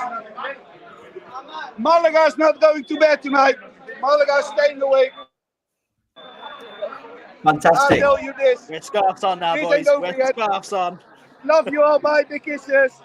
Behave. Big kisses. Don't want trouble with anyone. Adios. Hasta luego. La próxima. Do the social. Yeah, get the goals on. Plenty going in on this. Fantastic. Steve Jackson says, go on. Paul Hennihan saying, yes. Come on, boys. Carnage in the stands as Celta look to get us back underway here. And there is going to be some changes by the home side as well. Two boys looking to come on. Try and get you clarity on who they are. I just scroll down my little list here that I've got on my screen in front of me. Not that I can fucking see the number that's going up with my eyesight. Have you steamed up? Boys. Eyes are shut. We've got scarves on now as well, Luke. That's yeah, we're up for it now, mate. We brought out the old microphone. That's back. We've got Boccherones here. Big mama. So it's number 29 who's seemingly walking off at the minute. That is Della for Celta Vigo, and just coming on, waiting to see. Oh, and Raul Blanco as well being removed early on. Number 10, who's been quite mercurial for him. Interesting. It is Roman who is coming on for him. And Raul Blanco coming off. Blanco. I think it's number 15 for them as well. So number 15 is Fer Lopez, who's coming onto the pitch as well for Celta Fortuna. So plenty of changes. Strange to see Raul Blanco coming off for me. Right, well, we've just been talking about him, just saying how good of a player he looks. Straight into them comments, Nick. I think we missed a few then. We've obviously got fucking yes from everyone. Go on. Jason Malone, love this for me in Ireland. Up the Malaga indeed, brother. This is big. We've all said, though, guys, not just me and Nick, you guys in the comments have all said, we haven't been bad. We've not been bad at all today. We got caught, stupidly got caught very early on, and it seems like they learnt a bit from that mistake, and we could have scored 4 goals today. Absolutely haven't. I don't think we're done yet either. That'll be the big thing. And Ram says it exactly right in this in the chat there. Raul Blanco obviously carded earlier on. You know, he got what is it? I'm trying to think of his Spanish. Tarjeta amarillo. Very nice. No, not bad. That is it. Not bad. Me and Rue were even speaking in Spanish in booths before. And you'll know that it proves that's a big thing. Very suave. But he's right. He could have got one more yellow in this game. He was looking quite irate, quite irritated. So maybe smart to bring him off. So then you've got him for the next game as well. So What do we do now, guys? Do we go for a third? Do we maybe just? I think these are all over the shop at the moment. There's no reason why we can't go for that third. No, but definitely. Let's do it. Let's do it sensibly. We've got to do it sensibly. Oof, that is a big challenge. That from Nelson Monte. He's gone right through that. There, he's also got himself a yellow card for his troubles. The thing is, 5 minutes. You've got to pace there, making a change here, don't you? These yellows are adding up. They're starting to add up, and we don't need this. We really don't. You're going to add 10 men. You're effectively inviting Celta back into the game. I mean, it's not smart defending there from Nelson Monte. He gets caught out and takes his yellow. Yeah, there's not much need for it either. To be fair, I think as Paul says, Jesus Nelson. And you know it's bad when the Dundee Batman saying this. Yes, exactly. Yeah, once the Dundee Batman is not advocating violence, then you know something's gone seriously wrong. It'd be interesting for this as well, because obviously what we got to keep an eye on here is, as we've just seen with Victor Garcia, he's now suspended for the next game because he's picked up his 5th yellow card. Yes.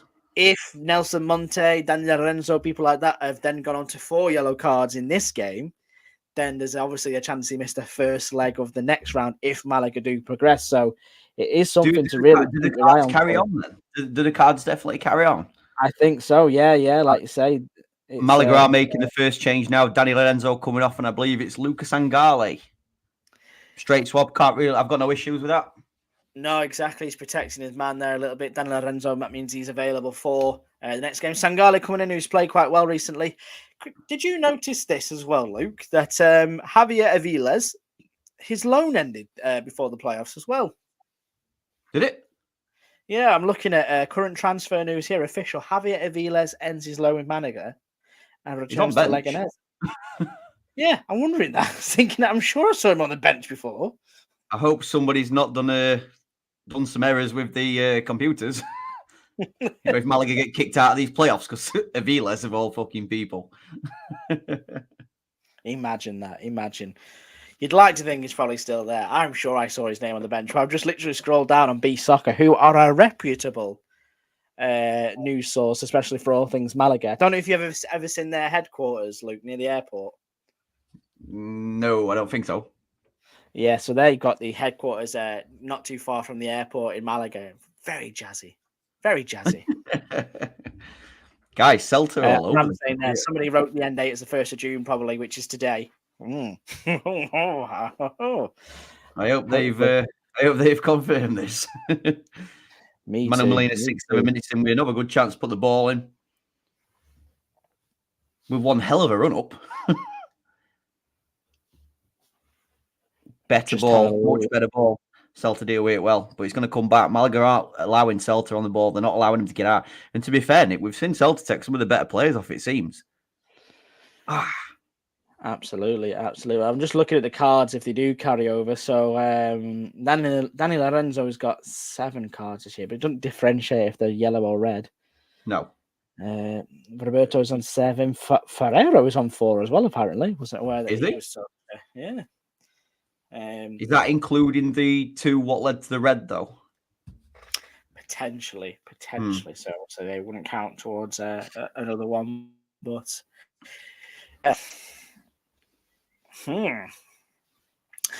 Frederick says, have to update live for Malaga. The Noriega was just done with that first goal and the second one came in. I was right. This is not good for my heart. Roberto is awesome. I'm sure we can all drink to that. Salute to Roberto being awesome. Amigo. Malaga very much in control here in Vigo now. They've just got to play smart football now. If that means getting a third, it means getting a third. And I do also believe, Nick, if we do get a third and it ends up 3-1, these aren't going to come to Loris later and do. I'm not going to say it because I know. I don't believe that this Celta team come to La Rosaleda and score 3 goals. Because like we spoke about earlier, if this ends up 3-1 Malaga, if they beat us 2-0 at La Rosaleda, we still go through. Yeah, no, that's absolutely is. But I think we're in a much more comfortable position now than we were maybe just under an hour ago. 100%. And this is where the learning comes in. This is where the experience comes in as well. You can see where Malaga have really turned the screw on Celta Vigo B as well, and the young lads have lost their heads over it. You know what I mean? There's been a few tactical fouls in there, yes. Yeah. There's been a bit of bullying in there, yes. But that's exactly what you'd expect in this kind of game. And you know, it would be a completely different scenario, for example, if we were up against Ponferradina, as it were. You know, if we spoke about this earlier. We spoke about it earlier regarding you play a Pomf, a Ceuta, a Gimnàstic Tarragona. Now the crowd's going to be on top of you. They're going to be getting at you. They need the team back. I fully believe that in this stadium right now there is zero atmosphere from the Celta Vigo lot. I was going to say I've got it on mute at the minute, so I can't hear anything. So I assume this is not going to end 11 versus 11. No chance on this earth. No chance. Tessis de Grado says, Vamos Málaga a subir. Fuezer desde Chile. Oh, from Chile. Toda acá Larios con Málaga. Nicely done. Nice for you to join us. Thank you so much. Pleasure to have you on, guys. Pleasure to have everybody on the guys.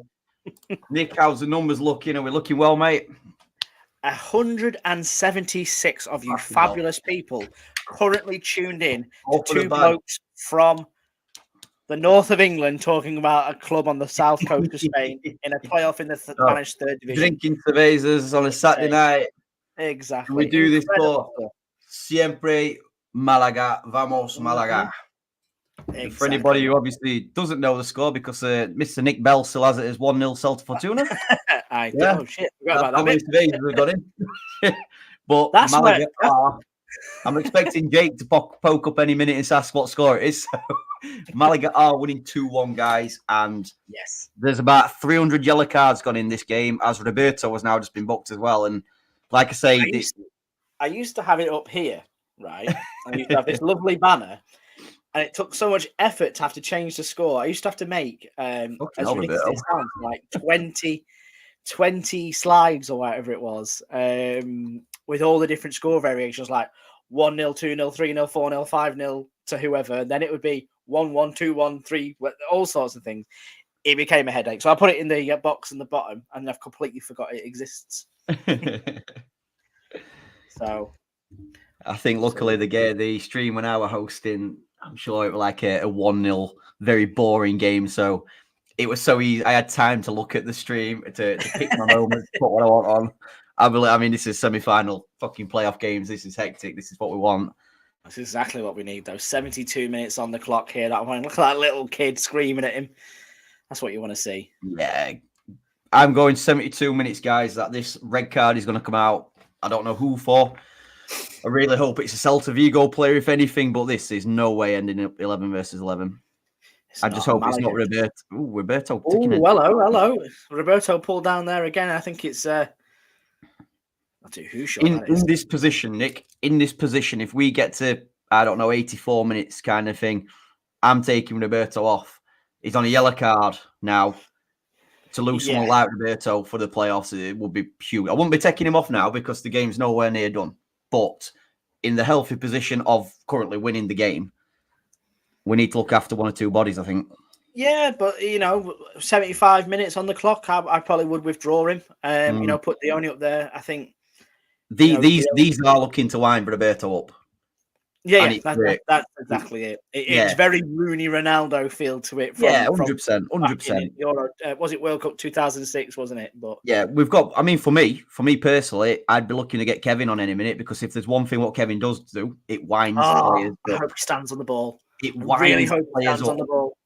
I don't agree with it's not cheating, it's gamesmanship these days. I don't agree with wanting players sending off, but put Kevin on there, let him do a cartwheel or something. Done. 10 men. That's Lopez. Lopez. It's just come on, and Javi Rodriguez going off. So that's another one of the that's another one of the first team boys. And these have, I mean, that ball there, for example, they're trying to switch the play. It's way overhit it. That was not happening in the first half. Celta Fortuna are rattled, guys. They are rattled. Ratota. I don't think that's the Spanish word. Well, I was going to say Rotetta, then I thought, no, Rotetta's a legend. Rotetta's a legend. And I think Orato is mouse, if I remember. They've gone to mice. Gone to mice, which is actually probably... Score spade a spade. That is probably like a Spanish proverb. Yeah. You know, when like someone goes really weak and tired. La rota es elegante. The mouse is elegant. We've all done it on Duolingo, haven't we? Really... We've all done it. Yeah. Oh, definitely. It's like that one I sent to you is where he says when he speaks not actual Spanish. It's proper Spanglish. I'm loving this long throw what Victor seems to have brought into his game today. Well, he might as well use it. It's not going to be available next week. I can't wait to see. Here's a chance. Ooh, La Rubia on the back stick. Yeah, if La Rubia had gotten to that, then something seriously wrong. Yeah. Michael Phillips asks, do I hit the Patran if we hold on and win? Too right, boy. I think by the rules of the game, it's points mean Patran. No points are available onto this. However, playoff success means Patran. There's going to be a certain Welshman deep in Vigo at the moment who will be chucking the Patran out there somewhere. Interesting to see what the pun is going to be. Yes, but less about what John Tashok is up to in his retirement. Ram's got it right. Playoff means Patran. Yeah, too right, man. So we need some changes. I see some movement on the bench. Like I say, for me, you're talking Kevin Medina for the last 15 minutes at some point. Yeah, Kevin, Dione. I think Dione's a bit of a shithouse in his own way as well. Yeah, I mean, you've got to look at it in terms of protecting players. Ferrero's not on yellow, is he? Neither is La Rubia. So I suppose, is there a need to take any of them off when we've got 3 and 4 players on yellow cards? Do we protect them? I mean, Victor can come off for Danny Sanchez. I've no issues with that. Yeah, but Victor isn't available in the next game, so keep him on. Yeah, he's probably just more if, mind you, he's not really he's not done anything to be on his last warning, I guess, has he? He's not really been exactly. fouls early on, and I don't think he's going to get bothered that much down that right hand side anyway. It's this left hand side, the one that gets me. Yeah, because Celta are obviously still in this game. It's only 2-1. We're talking like it's done, but definitely not. I mean, you're talking maybe again 85 minutes. Do we bring a Hakeem on and shore it up with maybe a 5 at the back kind of thing? 5-4-1, bit of a counter. I don't know. I mean, they're obviously creating now. They're going forward. Celta Vigo out wide, and that's a shocking decision. Again, a decision what the Celta boys was not doing in that first half. And Canaro celebrating that as well by saying, fucking what a joke that is. And he's having to apologise to his team. Ganaro's a fucking boy. Oh, Spanish Segunda coming in with a bit of information. Cards don't carry over. Who knew? Thank you very much to the Spanish Segunda so guys. Much, Alex or Liam, whichever one it might be. But if cards aren't carrying over, then fucking let's go mental. Yeah, that means Victor is still available for the next game. Looks like we called it Roberto coming off. Dione, I thought Dione had a skinhead. It's not. It's the typical Malaga skin fade. Yep. They've had full fresh trims. To be fair, I did ask for one of these little fadey things. But I also said to my hairdresser, am I too old for it at 34? My hairdresser. Also, again, we just called it Hakeem coming on. I'd be surprised if it's a straight swap for Puga because Puga's looked very well. It is a straight swap. Very well. Puga's just walked off on the far goal line there. So, yeah, Dione on for Roberto and Puga coming off and Hakeem is in his way. Again, Nick, Dione coming on could be the perfect replacement when you think about it. I mean, the guy is the record top goal scorer in Primera. He's very experienced. He should be able to hold this ball all day long up there. You'd like to think so. I still would like to see Kevin come on, though. It must be said. Yeah. I think there's a place for him here right now. 100%.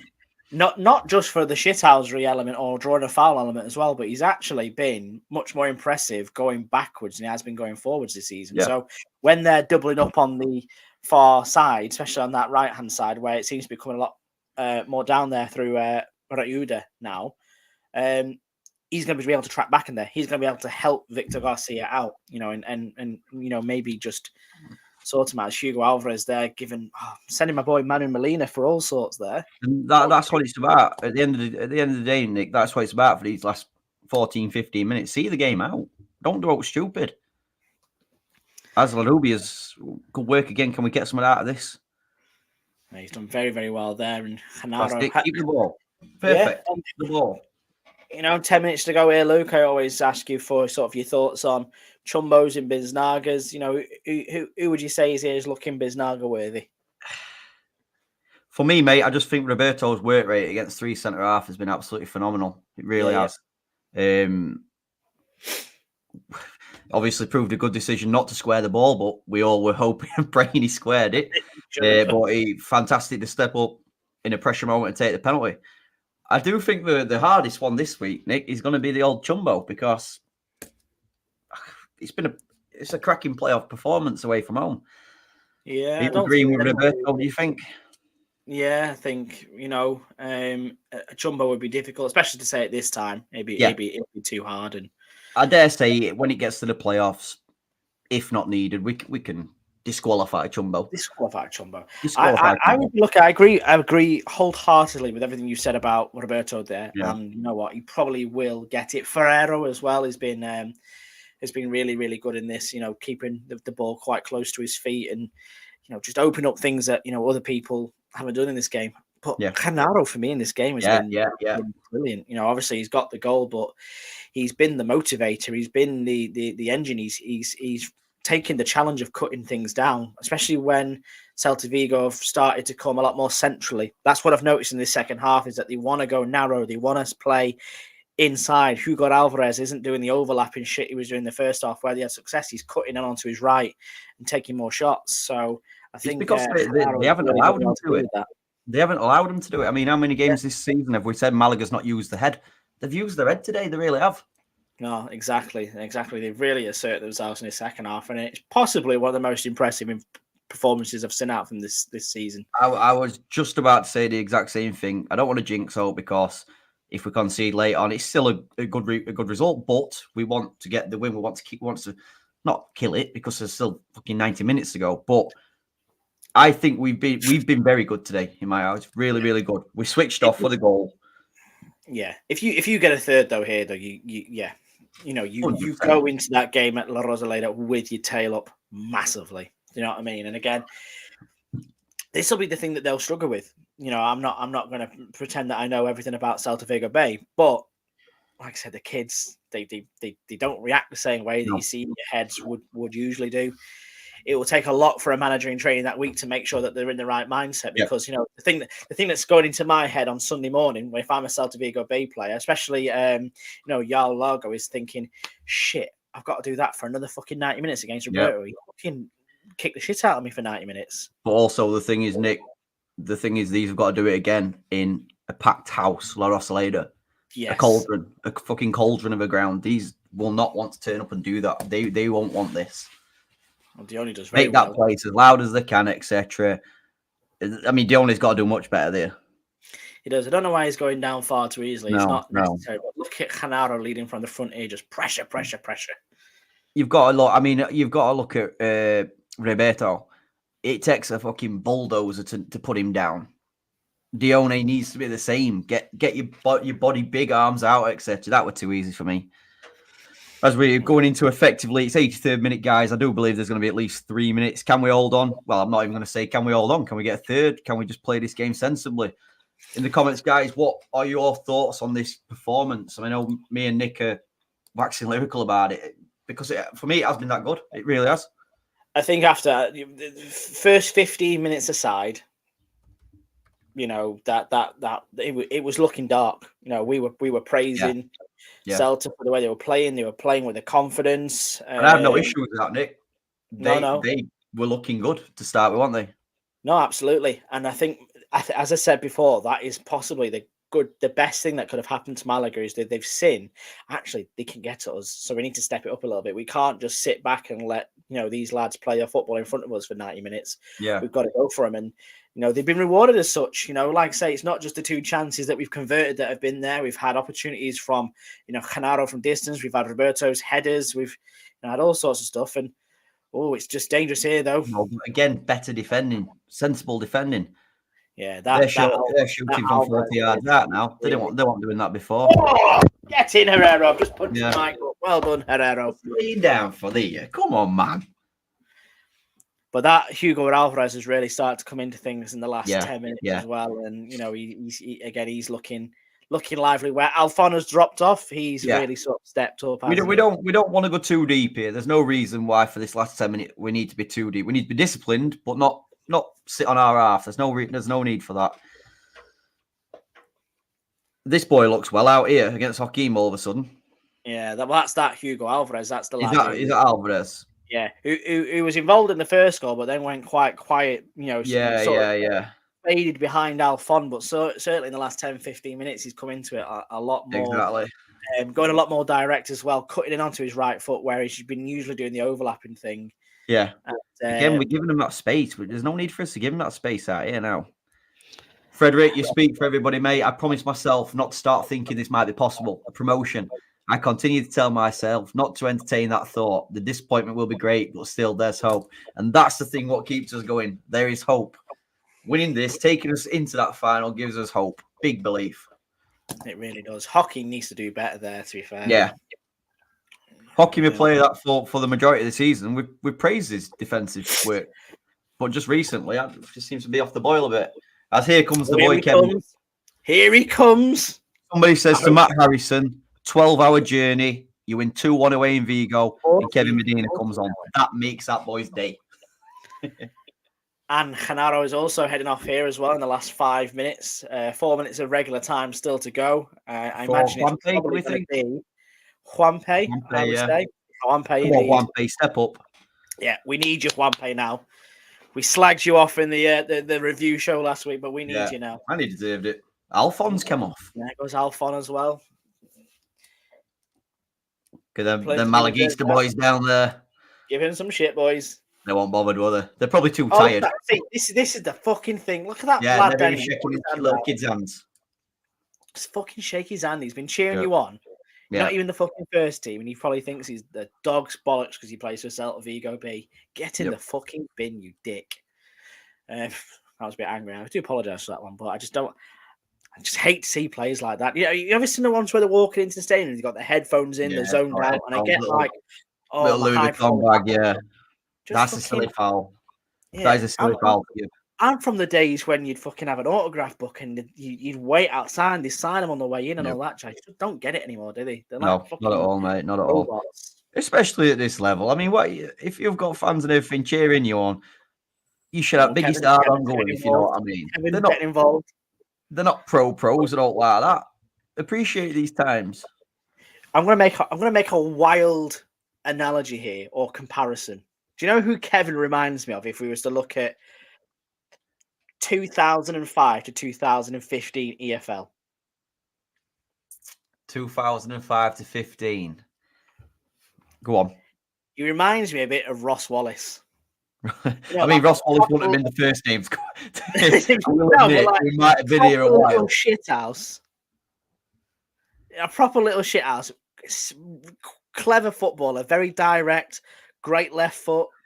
He's just looking at it then. I just saw him when he was having a bit of a dig there with Damien, and he was having it reminded me of that time when he was playing against Huddersfield for Sheffield Wednesday, and he took the substitutes instructions off him and was reading it and being a proper little fucking proper shithouse. Yeah, what a great player as well, to be honest. The story is where the Geary cast takes you guys. Exactly. Would you ever have heard the name Ross Wallace? Did you guys think on the 88th minute, 2-1 up away in Vigo, we'd be talking about Ross Wallace away at Huddersfield? Probably not. That is it. I am now doing a deep dive for this summer into why is Kevin this Spanish Ross Wallace. So for anybody who can't see the comments either, whether it's Liam or Alex from the Spanish Segunda podcast, the great show, of course. So that's Hugo Alvarez, the player we've been talking about. He got a goal and assist for the first team against Bilbao to keep them in La Liga a couple of weeks ago. That's how we knew this was shithousery, putting them back into this team for this game. I know, bastards, aren't they? Matt Buller says, I bet nobody guessed Ross Wallace. No, you didn't. No. I think that needs to be an episode though. Let's have a little look at what if you used to make a Malaga comparison 11, and we could do that. We could do Herrero, Joaquin, Juande. Who would you pick? Yeah, we'll save that one, Nick. Pressure coming on from Celta here, but the ball's going out for a Malaga goal kick. And what's great to see there, you've got Monte and Juande, arms a lift to them away fans. It very is a modern. I mean, you'll see Vinicius Junior do it 17,000 times tonight for the Real. He seems to like doing that. But to get the Malaguistas bouncing, heading into the 90th minute, let's fucking have it. Come on, this is a very big result. This, and I didn't. Well, I tell a lie. I say I didn't expect it. It were more heart over head. I had a fiver on Malaga 2-1 and Real Madrid 2-0. Ooh. Why would you risk it with Real Madrid 2-0 in there? I have no idea. A cheeky Saturday special from Luke there. Remember as well, apparently there is a big game kicking off in the next half an hour. Something to do with a final and champions and, someone who's won it too many times to count against someone who's won it once. It's happening in London, but it doesn't matter. It pales in comparison to Celta Fortuna versus Malaga Club de Football. For 5 minutes added on, Nick, as we head into the 91st minute. Just looking at the stats, I've just happened to go on Bet365 where it does give quite good stats. So Celta Vigo have had 10 shots, 4 on target. Listen to this: Malaga's had 12 shots and 8 on target. We've not heard stats like that all season. We might have had 32 shots and 2 on target or something. Stats are good, but I'm with Ram. Comparing 2023 to 24 Malaga to mid-2010s EFL footballers, that's what we need to do. Welcome to off-season. Yes, exactly.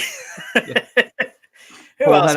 This is where the rules for B teams is shit. There should be a window where you can move between. Yeah, totally agree. So what Paul's basically saying is you can't just drop first teamers into the B team for the playoffs and so on. It stinks. I think Alex was telling me on the Scunner show there is a threshold which if you pass that playing for the first team you can no longer drop. Yeah, I mean, I believe it's got you're probably talking 10 games. Would you say something like that? Yeah. So I made the joke that Will Barca Bay drop Lamine Yamal into the first team. It can't happen. It can't. That wouldn't happen because he's played far too many times. But yeah, and again, teams like Celta Vigo and that they don't benefit from it. They're probably not. Well, they are because you want to win games. That's why you play football. But Celta Vigo probably just want to see their youth players progressing, whatever league that may be. And to be fair, Celta Vigo, Real Sociedad Bay, Villarreal Bay, Villarreal Bay. There's more opportunities for them to progress through. But you look at your Barças and things like that. Once upon a time, but not anymore. Real Madrid Castilla, we watched those last week. Who really gets ahead of the line? Dangerous Celta Vigo. It's an equaliser. Fucking hell. Monte. 92 minutes. So gestating there. We're getting ahead.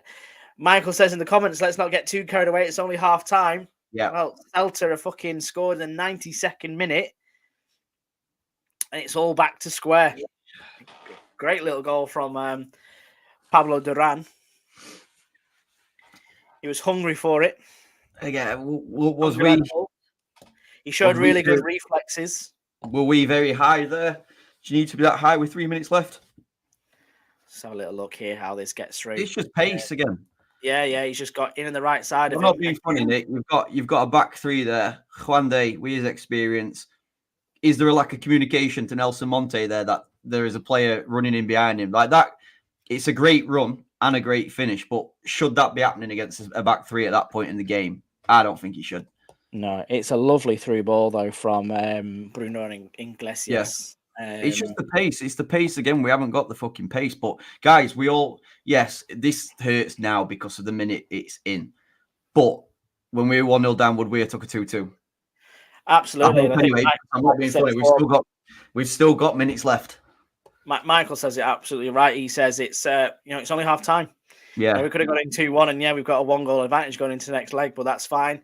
2-2, it's just back to square. It's winner takes all La Rosaleda. So the one thing that gets me there is, as it said, it's just the pace of it.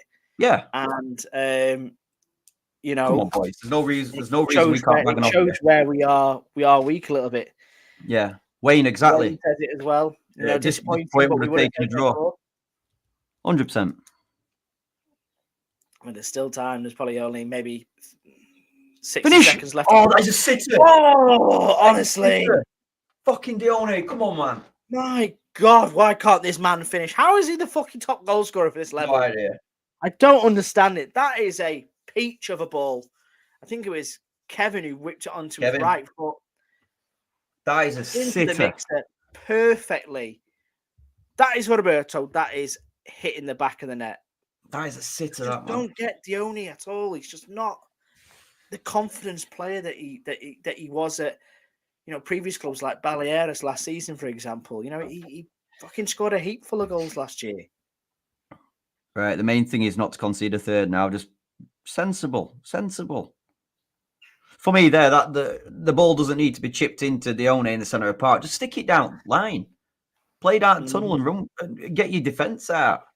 Inviting pressure. There's going to be at least another minute, maybe minute and a half due to the goal. This is a really long raking ball here. Well dealt with by Joaquin, I think you are. Well, I say well dealt with by Joaquin. It was a bit shit. Yeah, he's just coming back. Celta Fortuna, probably the last attack of the game here. Steve Jackson, if Roberto finishes that, absolutely he does. Yeah, he nestles that with whatever he does. Bullet header on the volley, it goes in. For me, that from Dione is a big, massive miss. Get rid of the ball, boys. Malaga under a lot of pressure now heading into, I believe, the last minute's got to be, don't foul. Ball out wide, Celta Vigo, promising position. Find their way through it here. Yeah. Game over. Guys, referee blows his whistle. Hey, do we take that? I think we do take it, you know what I mean?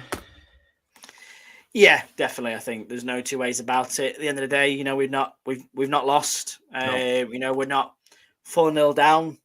We're going into the next leg. Big home game, La Rosaleda. I assume maybe somewhere between 22 to 25,000 fans. Yeah.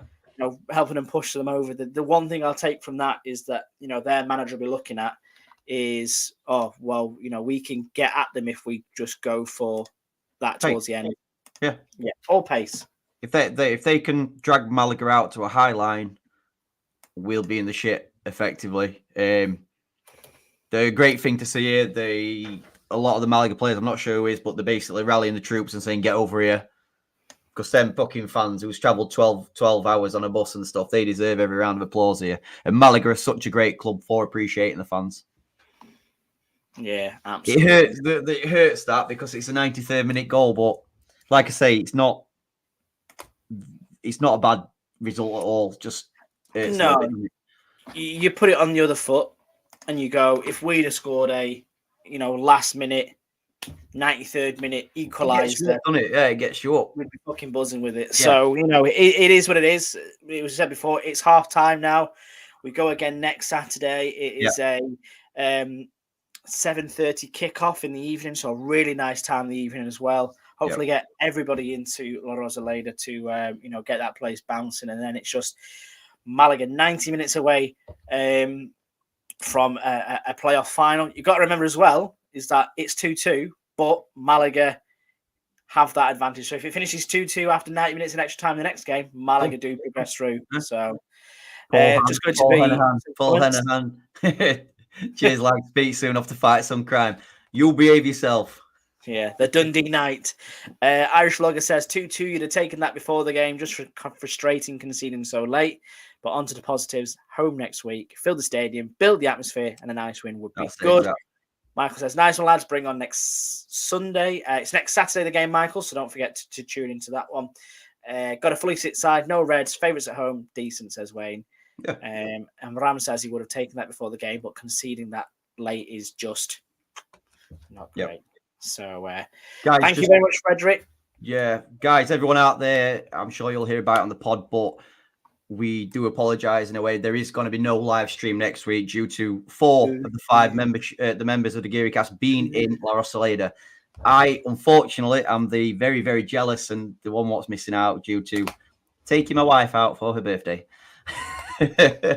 Poor timing, but it's as bad as excuses. Alex sitting in the Bernabeu to don't say that. Real Madrid in the Champions League final. Not even at Wembley. He's just watching it on a different telly. Everyone, thank you all for viewing. Like, it's why we do it. We do it for these numbers. These numbers have got better and better. And today, the comments, you guys getting involved, has been fantastic. So, thank you very much for that. Yes, seconded on that one. So thank you very much, Luke, for joining this week. It's tea time now in England, so I'm going to go and get some lovely tapa for my tea. Some beautiful tapa. Chorizo in red wine. It's been a good game, mate. It's been a good game, hasn't it? Oh, yeah. I'm game. I came into this game with a bit of a buzz anyway, so I'm absolutely on cloud 9 right now. Yeah. And I will be, as you've said, Luke, I'll be one of the fortunate ones that's going to be over there next weekend at La Rosaleda. So we'll try and do something fun for the socials to get everybody in the spirit for a playoff final semi-final second leg. But thank you very much for joining us, Luke. Enjoy the rest of your evening. You're over that way. Thank you very much, mate. Keep the spirit up, guys. Vamos, Malaga. Enjoy your week. Vamos, Malaga, indeed.